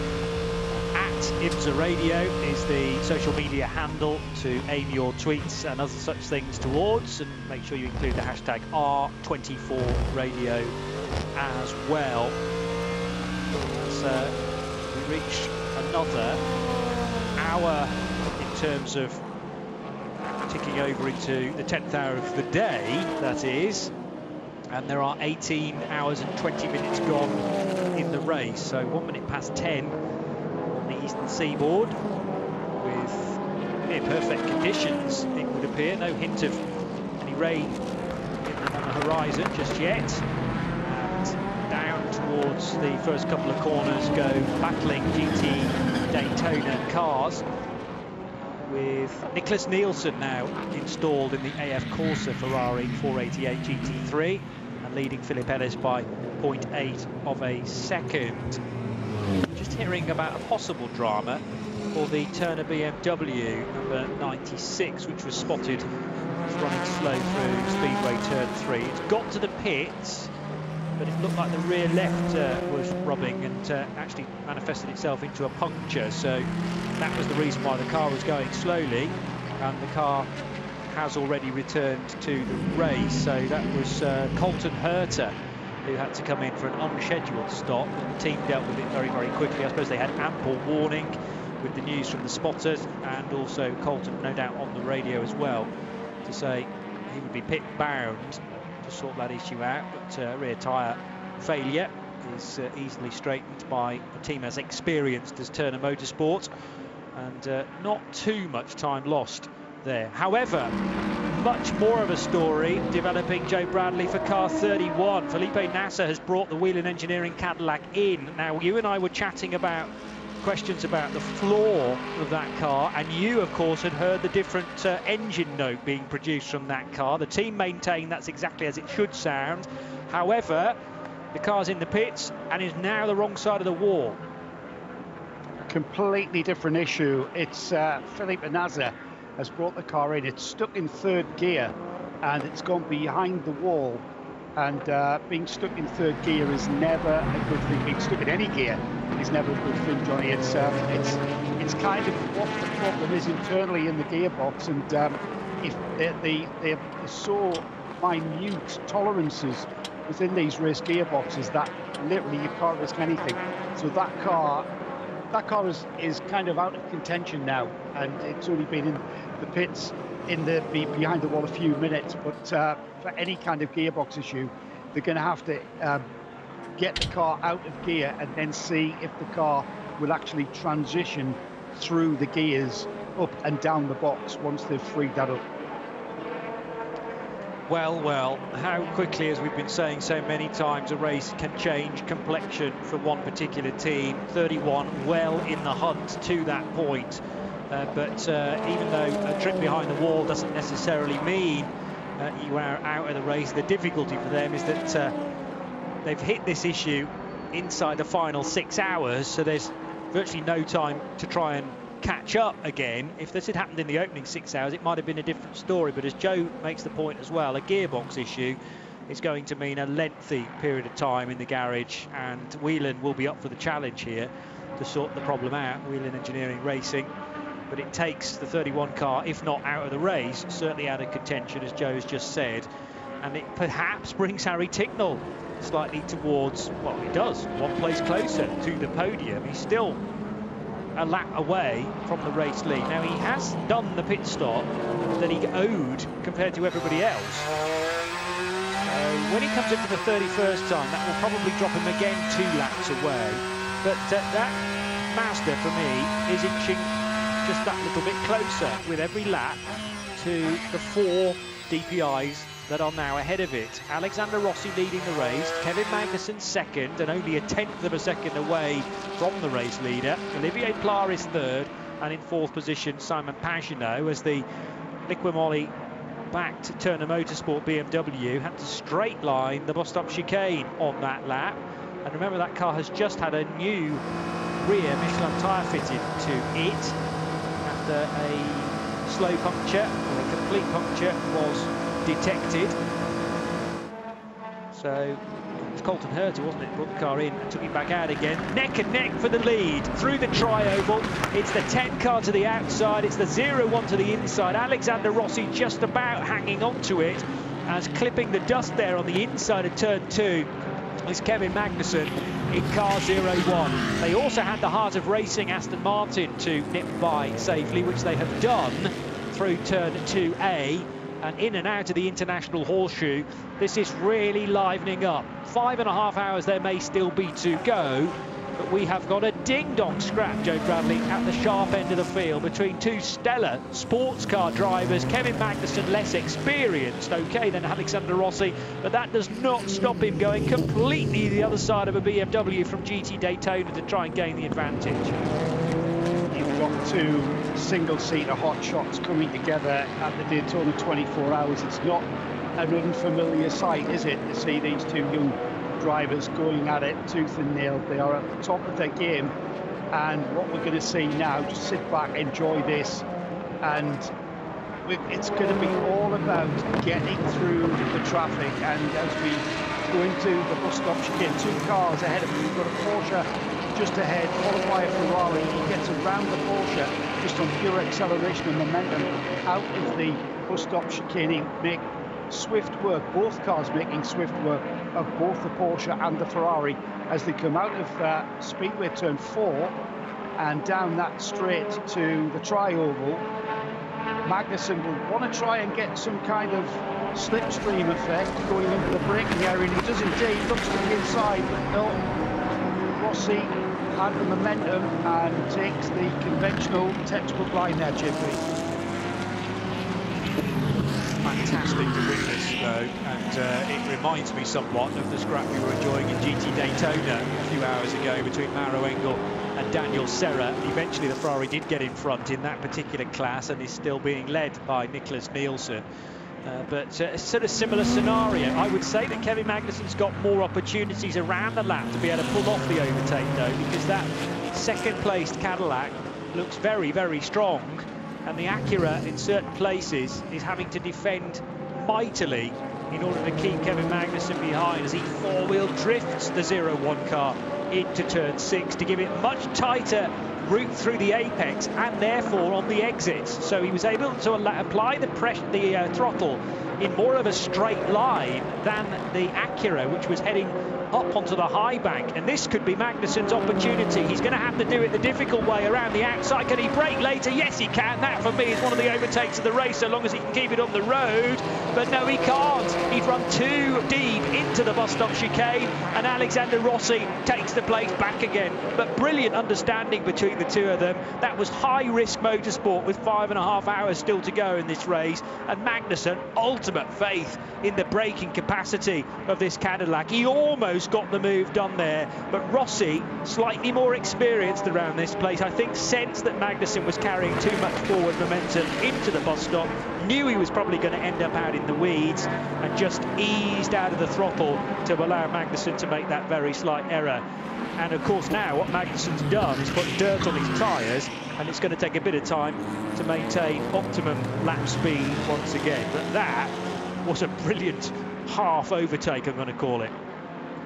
He was through that bus stop chicane, Johnny. He was kind of out of control, and it was the ultimate skill of a driver like Kevin Magnussen that kept that car on the track, or barely on the track. I know he put a huge amount of wheel off. By coming around the outside of Rossi, he was actually making that first part of the bus stop chicane more of a corner than it actually is. You can take a much shallower line into there, and Rossi was on that. He saw Magnussen coming around his outside and thought, there you go, mate, you have a go. And Magnussen was so skillful in gathering it up. They're out onto Speedway turn 2 now and heading down towards the bus stop again. I don't think we're going to get a repeat of what we've just seen, Johnny, as Magnussen has dropped away. He's lost a bit of time there with completely losing his momentum through the bus stop. And as you said, probably getting a bit of detritus on that rear right wheel, which completely compromised him on that lap. But I'm pretty sure it's not going to be long before we see Magnussen challenging Rossi again. This is just like fist fight, isn't it? This is fabulous. Two of the world's fastest single-seater drivers into this Daytona 24 hours in the fastest sports cars we have in the IMSA series, and they are absolutely flat out at this stage of the race. The application of their aerodynamic knowledge and how that applies to a open wheel, a single-seater race car being adapted very slightly for roof overhead two-seater prototypes, but it's pretty much the same science beneath it all, and you have to have ultimate faith that the car is going to stop in time, particularly when you get such a good run out of Speedway turn 1. Well, it all began actually on the route into 6 for me, for Kevin Magnussen. He's still possibly just a bit too far away. It depends about, well, we're going to go into a caution now, so that is going to prevent these guys from performing the overtake. It's a full course yellow because of some debris on the front straight, so unrelated to this incident and this fight, but debris has been spotted and therefore the yellows are going to come out. A real shame, because I was enthralled by that battle, but safety of course is paramount. This, I make it, will be our 10th caution of the race so far, and we had 2 hours, 3 minutes and 48 seconds of green flag running to this point. Not quite, well, actually nowhere near the longest portion of green, which happened much, much earlier on, 3 hours and 50 minutes of it. debris. Johnny, this would be an exceptional race to watch if these guys were down the field. The fact that it's for the overall lead of the Daytona 24 Hours just makes what we're seeing now a little bit of history. We're gonna talk about this. There are lots of Daytona 24 Hours. I remember Felipe Nasr and Fernando Alonso that I watched racing wheel to wheel very similar to this, that I can still visualize in my mind, and I'm still going to be able to do that with this one. Kevin Magnussen, Alexander Rossi, absolutely flat out battling for the overall lead of this race. This is something that we'll probably find it hard to forget. Oh yeah, I will certainly, and you and I witnessing it in real time. We don't yet know which way we're going to go next as far as they are concerned, but the one thing I suppose the caution does guarantee is that they're going to be even closer, those two cars, assuming that they are serviced to near perfection. We'd expect nothing else from the Konica Minolta outfit and from Chip Ganassi Racing. Now, how did the debris end up on the racetrack? I don't think this particular incident is going to provide an answer to that, but the 31 car, which is now behind the wall, a gearbox failure, which means that it can only find third gear out of the box on its in-lap, and just no straight line speed whatsoever, with the revs sky high, and even the Risi Competizione Ferrari 62 nipping by on the right hand side, to give you an idea of the lack of speed for Wheeling Engineering Cadillac number 31. And that car now in the garage behind the wall. Team very much still working on this car though, so they want it back into the race. There's no hint of giving up here. Everything's being done at a fast pace, but sadly, as we've remarked, it is tumbling out of contention now, and very nearly being caught by, well, take another 8 laps or so for the leading LMP2 car to catch this stationary machine. I don't think the 31 car has ever won this race, certainly not in its current guise. We've had victories for the long associated number 5 when they were both being run out of Action Express. Tracking through the years that 31 car will have taken part in this race, it looks like this one has always been missing from its CV, and it's going to remain the case into 2021. Shea Adam raising the potentially legitimate question as whether Mike Conway has ever won a 24-hour race. Well, we know to date the 24 Hours of Le Mans has been rather elusive to him, and this year is not going to be his year at the 24 Hours of Daytona. Just seems to pick the wrong car all the time. I mean, okay, he was up against the 8 machine with a certain Fernando Alonso driving that in 2 years of the 24 Hours of Le Mans. Last year, in the September running of that event, it looked very likely that the 7 Toyota with Mike at the wheel might be able to take victory, but it wasn't to be. He is a World Endurance Champion for 2020, so we shouldn't take that away from him. But yet to win, potentially, got the facts and figures to hand, but the suggestion is that he hasn't yet won a 24-hour race, and won't do at this event either. A real shame for 31. Very little notice of that incident, and Felipe Nasr is about to be interviewed down there in front of the garage by one of the many TV crews that are here.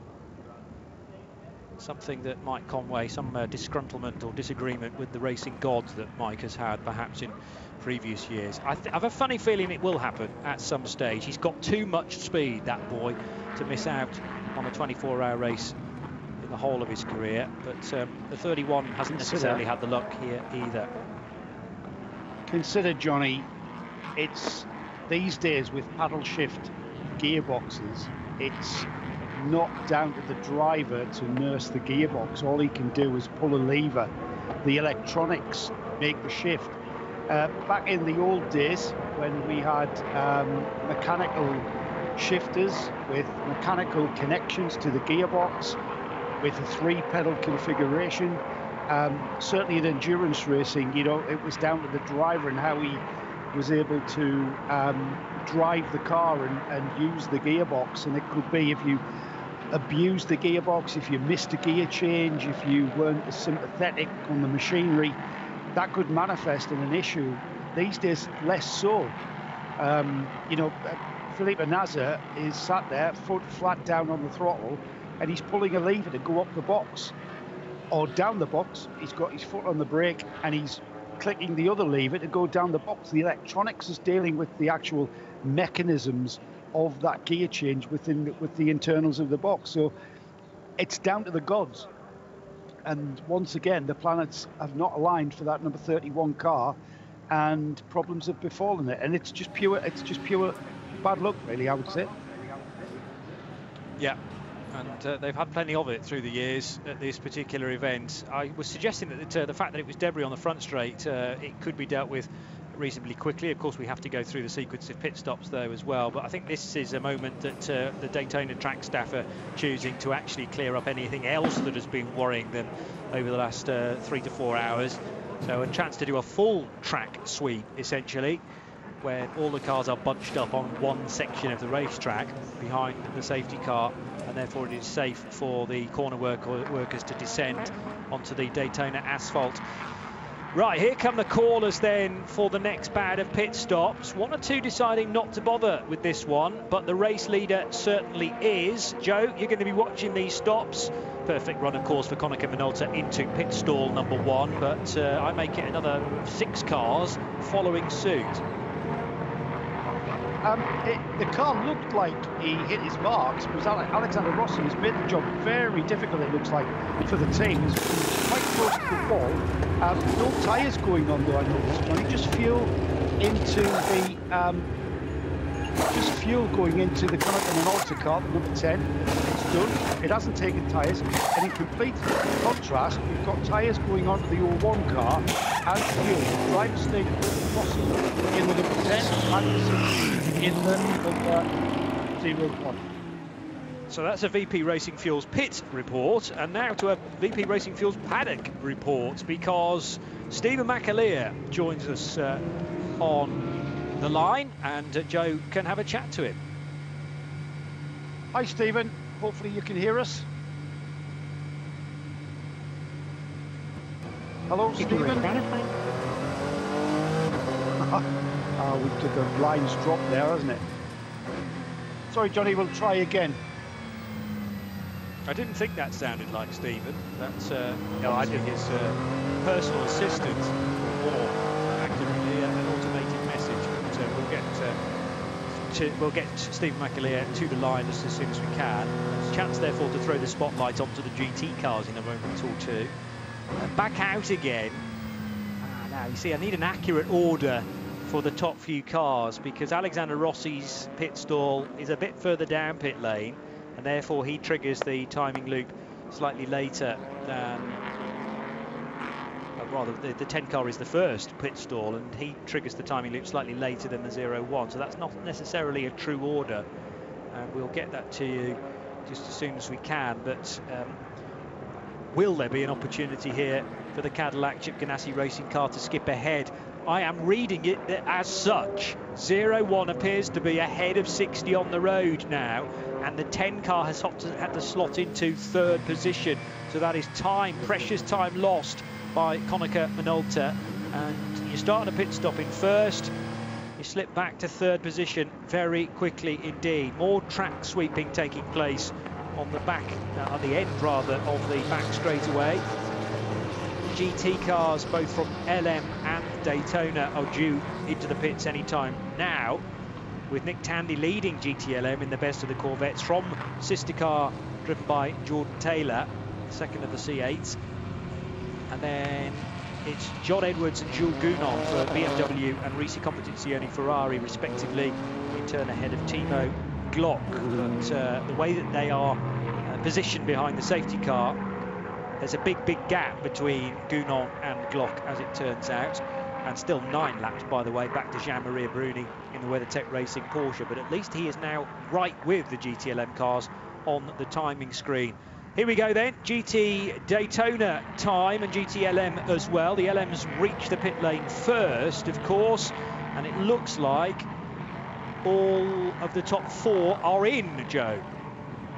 Yeah, we've got pretty much the whole of the GTLM field, led in by the leading Corvettes. Nick Tandy first in line in the silver livery Corvette, then the number 3, that's the yellow liveried Corvette, followed him in. Then we were followed in by the BMW team RLL of John Edwards, and also the Rizzi Competition Ferrari of Jules Gounon into the pits also. So the main GTLM runners all taking advantage of this yellow flag and pitting, and all very clean and tidy and pretty much back out and on their way. So this caution has resulted in the leading GTLM cars pitting after just 14 laps, I make it. Now on a normal green flag stint, we've seen these cars reach double lap, 31 laps for Nick Tandy and his teammate Tommy Milner the stint before that. So we're well within the envelope. There'll probably be only half a tank of fuel available for the refuelers on these cars. Jules Gounon heading back into the race, and the 62 car, I notice, is now up to second place, so therefore splits the 2 Corvettes. That's good work, Joe, from Rizzi Competizione. Yeah, I just want to make a comment, but before I do, because it's gone quiet in the pit area, I just want a massive shout out to James Edmonds, who's here at the Daytona taking photographs, but also doing a bit of work for the team. He's also been a massive help to our team, because it's down to James. A lot of the interviews we've been hearing since this race started is down to James Edmonds, and I just want a personal thank you to James Edmonds, who's been a massive help to us in literally, and I kid you not, dragging drivers to their motorhome so we could speak to them on the phone, because it is so noisy in pit lane. And I really want to thank you, James. You've been a massive help. And while I'm talking, Johnny, I just wanted to pose this question: has this yellow flag put Harry T in the 55 onto the lead lap in 5th place? That is a question that I am desperately trying to answer, and we've got a number of people trying to actually provide a solution there. I think, it has, you know. There's definitely a caveat here, but I think it has. I think it has. And the 55, all it needed was another caution and the opportunity to gain the lap back again. The problem is there's still 2 minutes and 20 seconds being shown as a margin between Tincknell's car and Simon Pagenaud, and that's a large margin behind the safety car, so it's kind of in the wrong place. Now, it needs a wave by to get the right side of the safety car, and that shall put it onto the back of Simon Pagenaud, but until that happens, I'm not sure whether I'm entirely happy with that. It's too big a margin behind the safety car.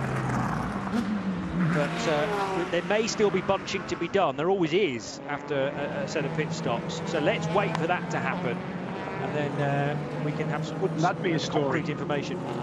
Wouldn't it just? They were 3 laps down. Wouldn't that be the story of the race? If the Mazda, and now I'm wanting that to happen, saw the Mazda get, and this is what I was saying earlier on, isn't it? Where you've got to get into the mindset of just plugging away and keeping going, because you've got to once you've lost time in the pits like the number 55 Mazda did, you've then got to be patient. You've then got to wait for the misfortune turning into good fortune and letting the race come to you. And you know what? The woman on the wall looking after that, the strategy of that Carlina Gade, very experienced race engineer, knew exactly that was the case, and that's what we're seeing, Johnny. This is going to be a mega final run into the flag for the next 5 hours. Also receiving news that the number 3 is being told to overtake the 62 under the caution because of pit lane protocol. So 62, as I said, won the race visually to get ahead of the number 3, but it was judged to be an illegal release, and the cars presumably got to the end of pit lane where you are allowed to be 2 abreast, still 2 abreast into the single file section, and that meant that the 62 tucked ahead briefly, but we will be back to Corvettes 1 and 2 very, very shortly. There's a concern here, Joe, for Pfaff Motorsports, the number 9 Porsche that Laurens Vanthoor has just brought in. Surrounding brakes, I reckon, front right. Steering. I'd say that was steering. Oh, is it steering? Okay. Yeah, that they're looking beyond the brake rotor, the brake disc, and they're looking at the component parts of the front suspension, and where they were looking looked like it was the tie rod to the steering rack. They're in that sort of area. And that's Shea confirming that information from the Pfaff team, that they're trying to fix their steering. Perfect. That was the one that Laurens Vanthoor had mentioned earlier, didn't he? They had a problem. They had an accident in a pit stop, and we speculated as to whether that could be them making contact with the wall, which could be the only thing that would cause a bent steering. But that's what they're trying to fix now during this yellow period. You were quite right, by the way, about the arrival of Alexander Rossi. I said he got the easiest route into his pit stall, but he did very nearly overshoot it, and the team had to inch him back into position. I missed that at the time. When I say perfect, not perfect for Pfaff Motorsport, merely in the fact that we were getting exactly the same message from Joe and from Shea about the steering needing to be rectified. So it means we're on the money in terms of their latest predicament. We're about to go for a restart here.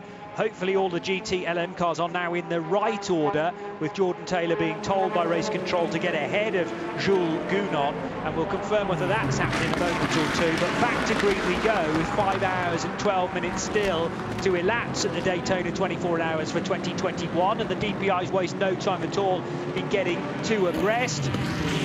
Actually the DPI trying to unravel itself on an LMP2 car, quite possibly.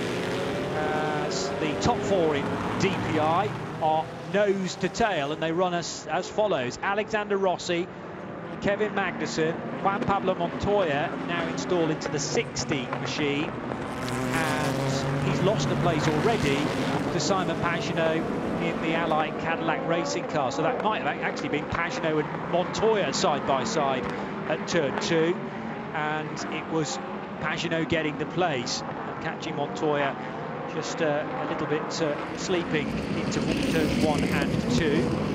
Also coolish tyres need to be a concern as well, as temperature is steadily building on this next lap. Up onto the high banks goes the scrap for GT Daytona. It's led by Philip Ellis for Winward Racing in a Mercedes. Then Nicholas Nielsen in the AF Corsa Ferrari, and the Paul Miller Racing Lamborghinis and Madison Snow in the number 1 car is currently 3rd. He's ahead of Patrick Long for Wright and Lucas Stoltz for Sun Energy 1. The Gradient Racing prepared Sun Energy 1 car number 75. Out of Speedway turn 4 come the race leaders, and through the tri-oval, Rossi, Magnussen, Simon Pagenaud doing the chasing. And this is exactly what we wanted. Joe Bradley joining me, Johnny Palmer, in the Haggerty Global Broadcast Centre. We mightily enjoyed this battle between Rossi and Magnussen prior to the yellow, and we've got exactly the same again, plus a Simon Pagenaud on their tail now. Yeah, let's just throw in another IndyCar champion, shall we, and see what we get. Look at this.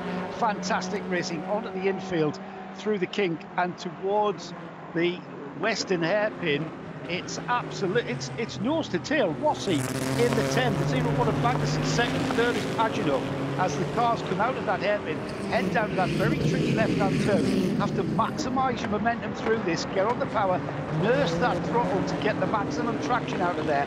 And now it's a drag race. And Magnussen goes low on the banking and goes inside of Rossi, as it's a race now side by side through the banking turns of Speedway 1 and 2 and down the back straight, and it looks like Magnussen has got the edge, and he's certainly got that advantage of the inside line, and roles have been reversed, and round the outside is trying Rossi, but Magnussen makes it stick into and out of the bus stop chicane. The question is, will Magnussen switch those tyres on first?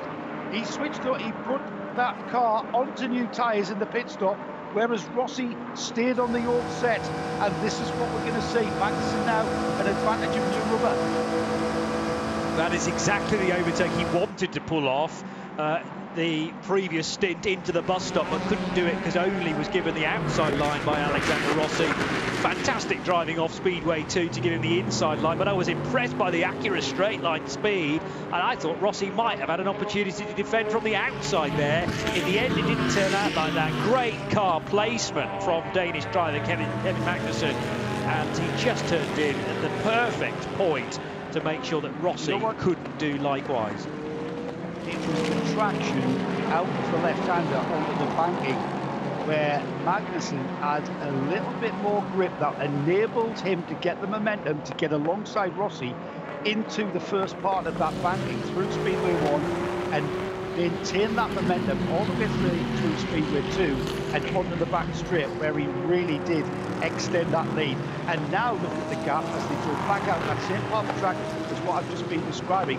Magnussen has pulled out probably a 10-car gap now between his Cadillac Chip Ganassi racing car and the Minolta Acura as they went out there onto the back straight once more, and it's Magnussen very much into a solid lead, I would say, JB. I have to say, it's phenomenal rotation that Kevin Magnussen is getting from that Cadillac through turn 6, which is the corner you're talking about. You've taught me a little bit about the importance of getting the car turned as quickly as possible in our sort of one day of karting that we get when we go to racetracks, and that solid axle that you get on a go-kart. It's very different technology utilised in these cars, but it is about getting the car pointed in the right direction as early as possible and then getting the power off the corner. Yeah, absolutely. A little bit different in these cars, but they have got, which is for, you know, a limited slip diff and the diff settings to give them the different way that the differential works across the rear axle. So it's very, very similar to what I was trying to get across to you on a kart, Johnny. And Magnussen, being the type of driver he is, he will want, and I think Rossi's in the same category, really. These guys like a car that is pointy at the front end and has the rear end just round. And once the car is pointing in the direction you need, then that's the momentum that you want, and the car will punch out of the corner. And none more so than that sweeping left-hander onto the banking for Speedway turns 1 and Speedway turns 2. It's all about keeping the momentum of that car up, and the traction out of that corner is all important. Plenty happening elsewhere in the race, as you would expect, right after a caution at a safety car, of course. There's been a lead change in LMP2 with Ryan Dalziel for Era Motorsport now to the sharp end to overtake Tim Bourret. Christopher Mies is in 3rd position, and in GT Daytona, Patrick Long had got up to 3rd position. Lucas Stoltz, though, flirting with that spot as well in the Sun Energy 1 Mercedes. Ellis leads the class, Nielsen 2nd, and then, well, pretty much even Stevens 3rd and 4th for Stoltz and for Long. There's been a problem, though, with the pit stop, hasn't there, for 0-1? You and I treated to what had happened in the pit stop a moment or two ago, and this looks suspiciously like a drive-through now for Kevin Magnussen.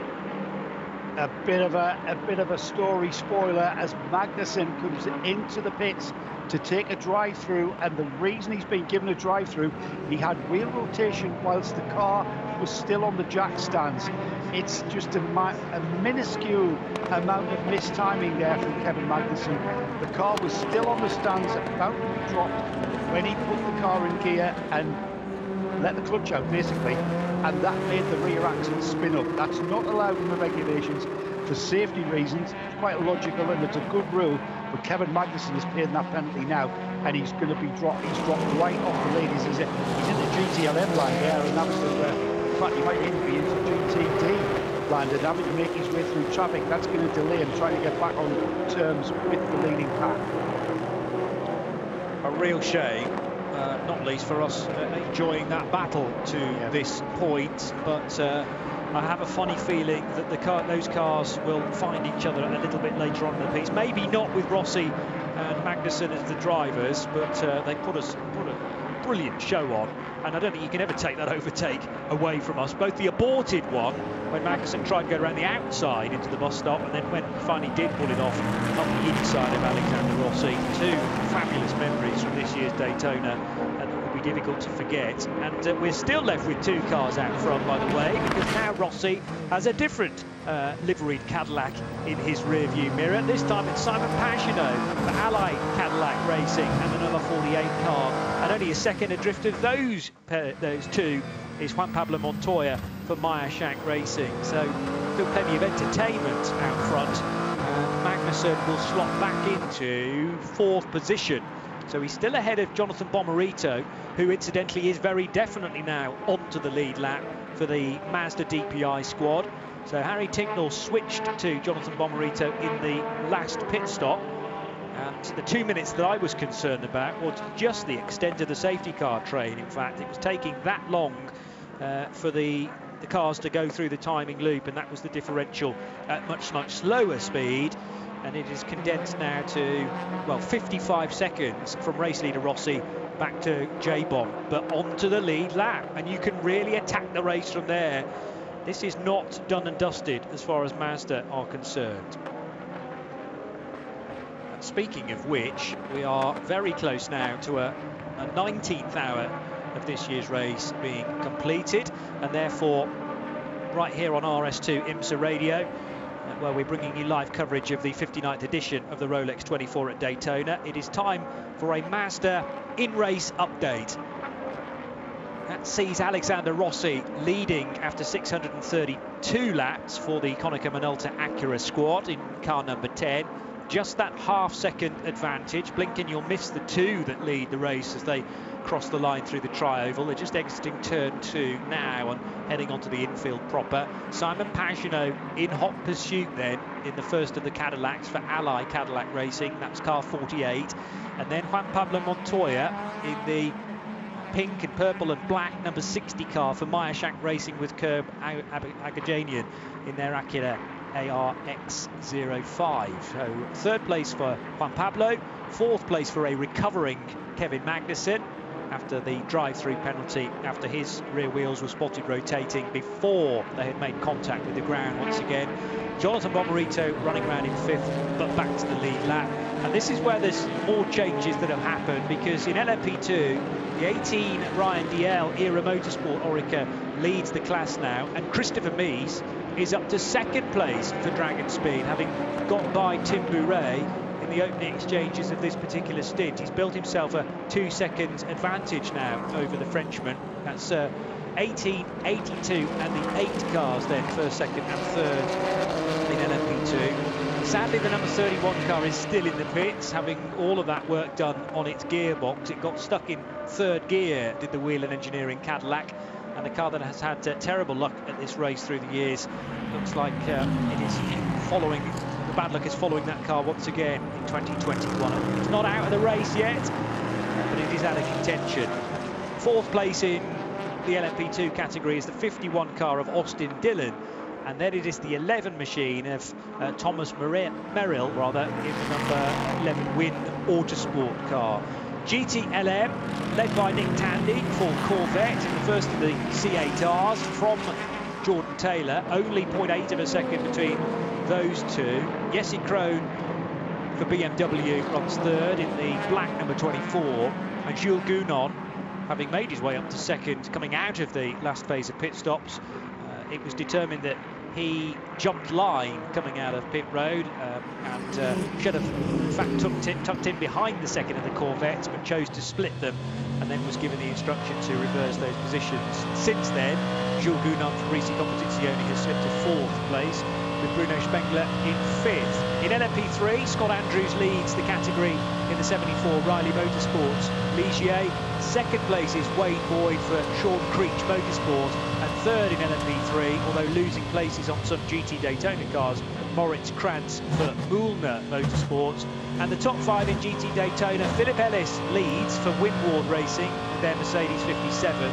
The 21 Nicholas Nielsen Ferrari from AF Corsa's 2nd. Lucas Stoltz, number 75, Sun Energy 1 Mercedes is 3rd. It's a Porsche next, the Patrick Long-driven Wright Motorsports Porsche number 16.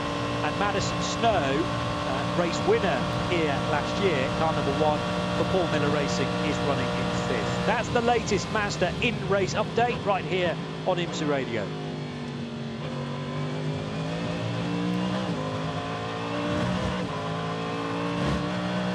wonderful sound in the background of Simon Pagenaud's Cadillac V8 as it heads then into the international horseshoe. And Alexander Rossi right up ahead of it. He's just keeping pace with Rossi right now. There's no real advantage for either of those cars, I would say. And happy to stay in the low 136s. They've got quite a lot of traffic to deal with right now. All of the GT traffic is well and truly bunched up, of course, after all the cars exited the latest caution period. I'm sure I gave you the total time for that, which was originally thrown for debris, but there was quite a bit of track maintenance able to be done at the same time. It was 17 minutes, which is about the same as the last few cautions we've had, actually. Generally less than 20 minutes, but it was one of the quicker ones, considering we had all of the pit stops cycled through and the reordering of cars as well, set for a restart. Prime time for the track to be swept where it needed to be. Juan Pablo Montoya in third position. Yes, Joe, you're joining me in the Haggerty Global Broadcast Centre. Information coming in, this is really clever, information coming in from Jerome Blickenmolen, who's actually at the wheel of the 91 Rally Motorsports League, currently running fourth in the LMP3 class. Now, this car was 7 laps off the car ahead, which just happens to be the Mike the kid. And that car on 48 laps. They were 7 laps off that car earlier today. They're now only within about a lap and a half. And Jerome just absolutely enthusing about being able to drive this car and being able to push. He mentions how there's no balance of performance in the LMP3 class, and he can just drive this car pure in a pure races form and just push all the way. And he's really relishing this chase down. I know it's a little bit spaced out, the LMP3 battle, but it's still a battle to keep your eyes on. These cars, 25th for the number 6 Miller Motorsports to Kane. Mike Prance at the wheel of that in 25th overall, and then Bleckenmolen in 32nd spot overall, but only a lap and a half between the Rally Motorsports car and the Miller Motorsports car. So a race for the final step of the podium in LMP3 beginning to shape up. Also looking lively from third position in GT Daytona is Lucas Stoltz, just producing a 146.9, which is quicker than the 2 cars ahead of him on the road. Philip Ellis, the German-born and I think now based Brit, runs with the Union flag on the belt buckle, but I think he was born in Munich and spends a lot of his time racing around the Nürburgring at Nordschleife, but a lot of his close family come from the UK. Nicholas Nielsen, very much Danish, and a stalwart in Ferrari Cup racing in the Ferrari Challenge Europe. Won one of the big finals organised in that championship towards the end of well, the end of probably 3 seasons ago now, but that put him into the right area to be picked up by AF Corsa and become as one of those sneaky silvers that you can run in a 4-hour European Le Mans Series event. Went on to win the ELMS for a team called Lusich Racing, and now well established in AF Corsa land, running with their number 21 car, joining Matteo Crissoni, Simon Mann and Daniel Serra. Very strong lineup indeed there. As well, Matteo Crissoni has really impressed me. Led the race on a couple of occasions in GT Daytona. I knew he was good, but he's possibly stepped up even more of a level for me this weekend, considering who he's been able to race and outpace a lot of the time. But Lucas Stoltz, more pace being produced by the German than those 2 cars ahead, so we can look forward to the gap closing yet further. Top 3 in Daytona spread by 1.2, 1.3 seconds, altering very slightly lap on lap. So it is 10:46 at Daytona, and just under 5 hours of the race still to go.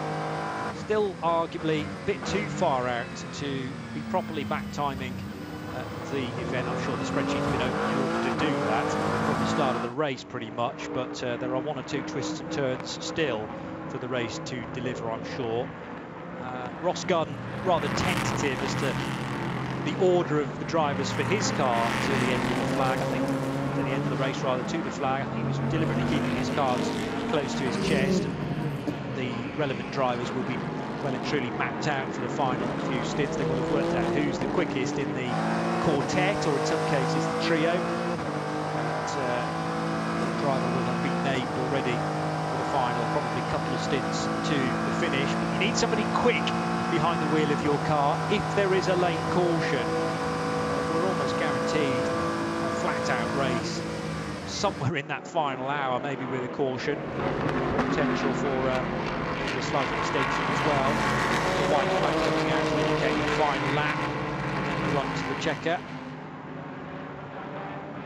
As into turn 6 goes the 4th placed 0-1 car of Kevin Magnussen. Again, great drive off turn 6. This is, as Joe quite rightly suggested, where the car was very strong in that fight against Alexander Rossi. The problem, though, now for Magnussen after the drive-through is that it's putting him closer to the Mazda, if anything, of Jonathan Bomarito behind than the lead of the race, which is a good 37 seconds out of touch now for Chip Ganassi Racing. There'll be another caution, so it shouldn't be a huge drama. That will condense the field once again, and they'll have another stab at it, as will pretty much all of those 5 cars. 31's back into the race. I'm sure we mentioned that, Joe, but gearbox troubles forced it behind the wall, and I'm noticing that Felipe Nasser has rejoined, so the car now running around in 10th position and having to deal with LMP2 traffic.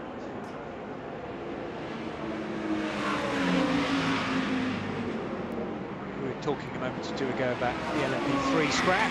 Scott Andrews piloting the Riley Motorsports Ligier. 2 laps, a very comfortable margin over Wayne Boyd's Sean Creech Motorsport car.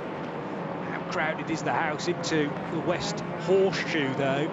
At 75 is Lucas Stoltz, who's got ahead of Nicholas Nielsen. We were threatening that that might be the case, and the Sun Energy 1 car, with an awful lot of hard work being done by Gradient Racing to prepare that car, of course, now getting some reward by jumping ahead of the 21 of Nicholas Nielsen. Got it done on the infield just before the left-hander at turn 6, and in sight is the 57 Winward Racing machine of Philip Ellis as well, with prototype cars moving left and right, trying to get heat, I think, in the tyres, or was that just an LMP2 car just trying to work out where do I need to be on the road as we head for the bus stop? How do you pick your way through that, Johnny? You know what, that's got to be seen as an opportunity to make up time and make up ground on the cars ahead of you by picking your way and making a definite path through all of that slower traffic. Great drive from Magnussen.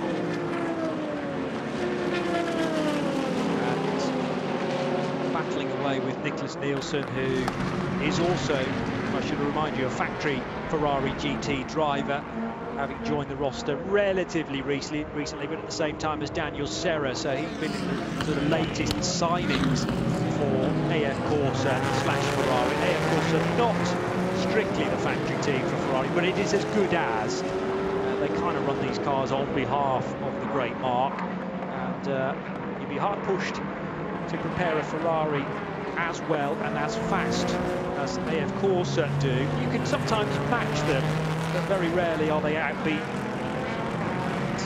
No surprise therefore for their livery to be adorned on the number 21 car, and for it to be doing so well in the order, by the way. It's now back ahead of Lucas Stoltz. But this is all down to where the traffic's falling as well, using that traffic to give it the opportunity for the infield battling. Right, a chance now to head to another VP Racing Fuels pit and paddock report, because Mike Conway joins us on the line. I'm sorry, Mike, that it is not happier times we can have a chat to you on IMSA Radio. We've been scratching our heads about you and 24-hour races? They just seem to elude you at this point in your career. Yeah. I mean, yeah, we're looking at gear. I think we were losing a bit of pace. I think it was down to the manifold approach. We had the manifold at the time, and then we had the gearbox. We instantly lost fourth gear, so we kind of have to figure out why that happened. But yeah, real game. I felt like we had a chance to be there at the end and fight for it, but yeah, not to be. Is it a case that one problem caused the next one and then the next one, or they've been entirely separate issues? We're not sure yet, but it could be related because of all the extra hot air that was flying around in the back end. It could have affected some of the cables or something like that. It affected the optics, so it's a possibility it's linked, but we have to investigate a little bit after, I think. We were talking about gearbox problems of yesteryear, whereby it's down to the driver, but I mean there are so many electronics involved in a gear change these days. Your job is just to keep your foot flat to the floor and pull another gear and hope the thing works, and you're entirely reliant on the makeup of the electronics there. Exactly, yeah, I mean you can't go too wrong in terms of going up and down the gearbox. It will deny distribution too early, things like that. So there's lots of systems in place, which is pretty good. But yeah, unfortunately, the last 2 years now, we've got problems of close out break. So yeah, real shame. I thought this year might have been our year. We started off very strong. But you know, we've still got this to go, still in the fight, we've still got 48. And a really good race the whole time. So we're going to root for them now and hopefully bring off our home. Mike, the line's not great to you, but we really appreciate you taking a few moments to just give us the update. I wanted to talk Toyota, but that can wait for another day. The movement from the hypercar Toyota looking very exciting indeed. Saw some footage of those cars testing around Portimao, and I'm desperate for that season to get started now. It will start at Portimao, as we've learnt, and you'll be very much part of that campaign. So I'll look forward to that. We'll do that chat some other time, but safe journeying to get back to the UK. All right, thanks a lot, guys. Take care. Mike Conway joining us here on RS2 IMSA Radio. Apologies for the difficulty in the line there. Been very solid up until now, and Mike not in clearly a positive mood necessarily. No, I think he probably was, but dealing with more disappointment sadly from this race. I can't believe the bad form that 31 car has had through the years as well. I still maintain that car has never won around here through 24 hours, and they'll have to wait for another year as well. We're verging on the point where we're going to have another shift change in the Haggerty Global Broadcast Centre, by the way. Welcome back, John Hindhoff, to the broadcast. Johnny Palmer, good morning. Good morning. Well, you know, we left you a nice, exciting race, and for the most part, you haven't broken it. You've managed to keep it together. Thank you very much. Well, see, Joe Bradley and I were blamed for crashing all the Matchbox cars at Dubai, so we've been mindful to be very much on our best behaviour 2 weeks later. And well, what we have been providing is some fabulous overtakes, whether they didn't quite work for Kevin Magnussen first time around, and then he definitely did for one of the overtakes of the race so far. It's just a real shame that K-Mag was at fault with the wheels spinning in the pit stop, and that's taken him a little bit out of contention now. But the Mazda's back in the fight. We said it might be able to recover 2 of the 3 laps. All 3 now are back, and the 55's on the lead lap. Could still get a good result here. J-Bomb currently driving, John. What a story that would be. And by the way, the Mike Conway, you're right, Mike didn't sound good. He was actually standing in one of the BA speakers on the pit wall, and the BA is so efficient at Daytona that I think we were hearing ourselves and himself back, which is what was overwhelming his fault. But no, the Mazda, the Mazda is a magnificent story. remember that car, JP, didn't want to engage first gear to pull out onto the warm-up lap, for goodness sake. And here we are with under 5 hours to go, and it's legitimately now back in the fight at just over a minute behind the leaders. Yeah, all right, it's in some respects has not been the tidiest race with 10 full course yellows, full course cautions, but that said, the racing again has been absolutely outstanding. I remember I was listening to you and Joe when the Mazda got back on the lead lap, and that's one of those, oh, we really kind of don't want to say anything about this because it might ruin the fairing story of it, you know, as if by saying it we were gonna spoil it. But that's exactly where we are right now in this story, this book that's not yet finished, which is what Johnny Palmer, a 24-hour race always is. You can't skip to the end at the last chapter, the last few pages, because somebody is still scribbling away, trying to work out what the twist to the plot will be.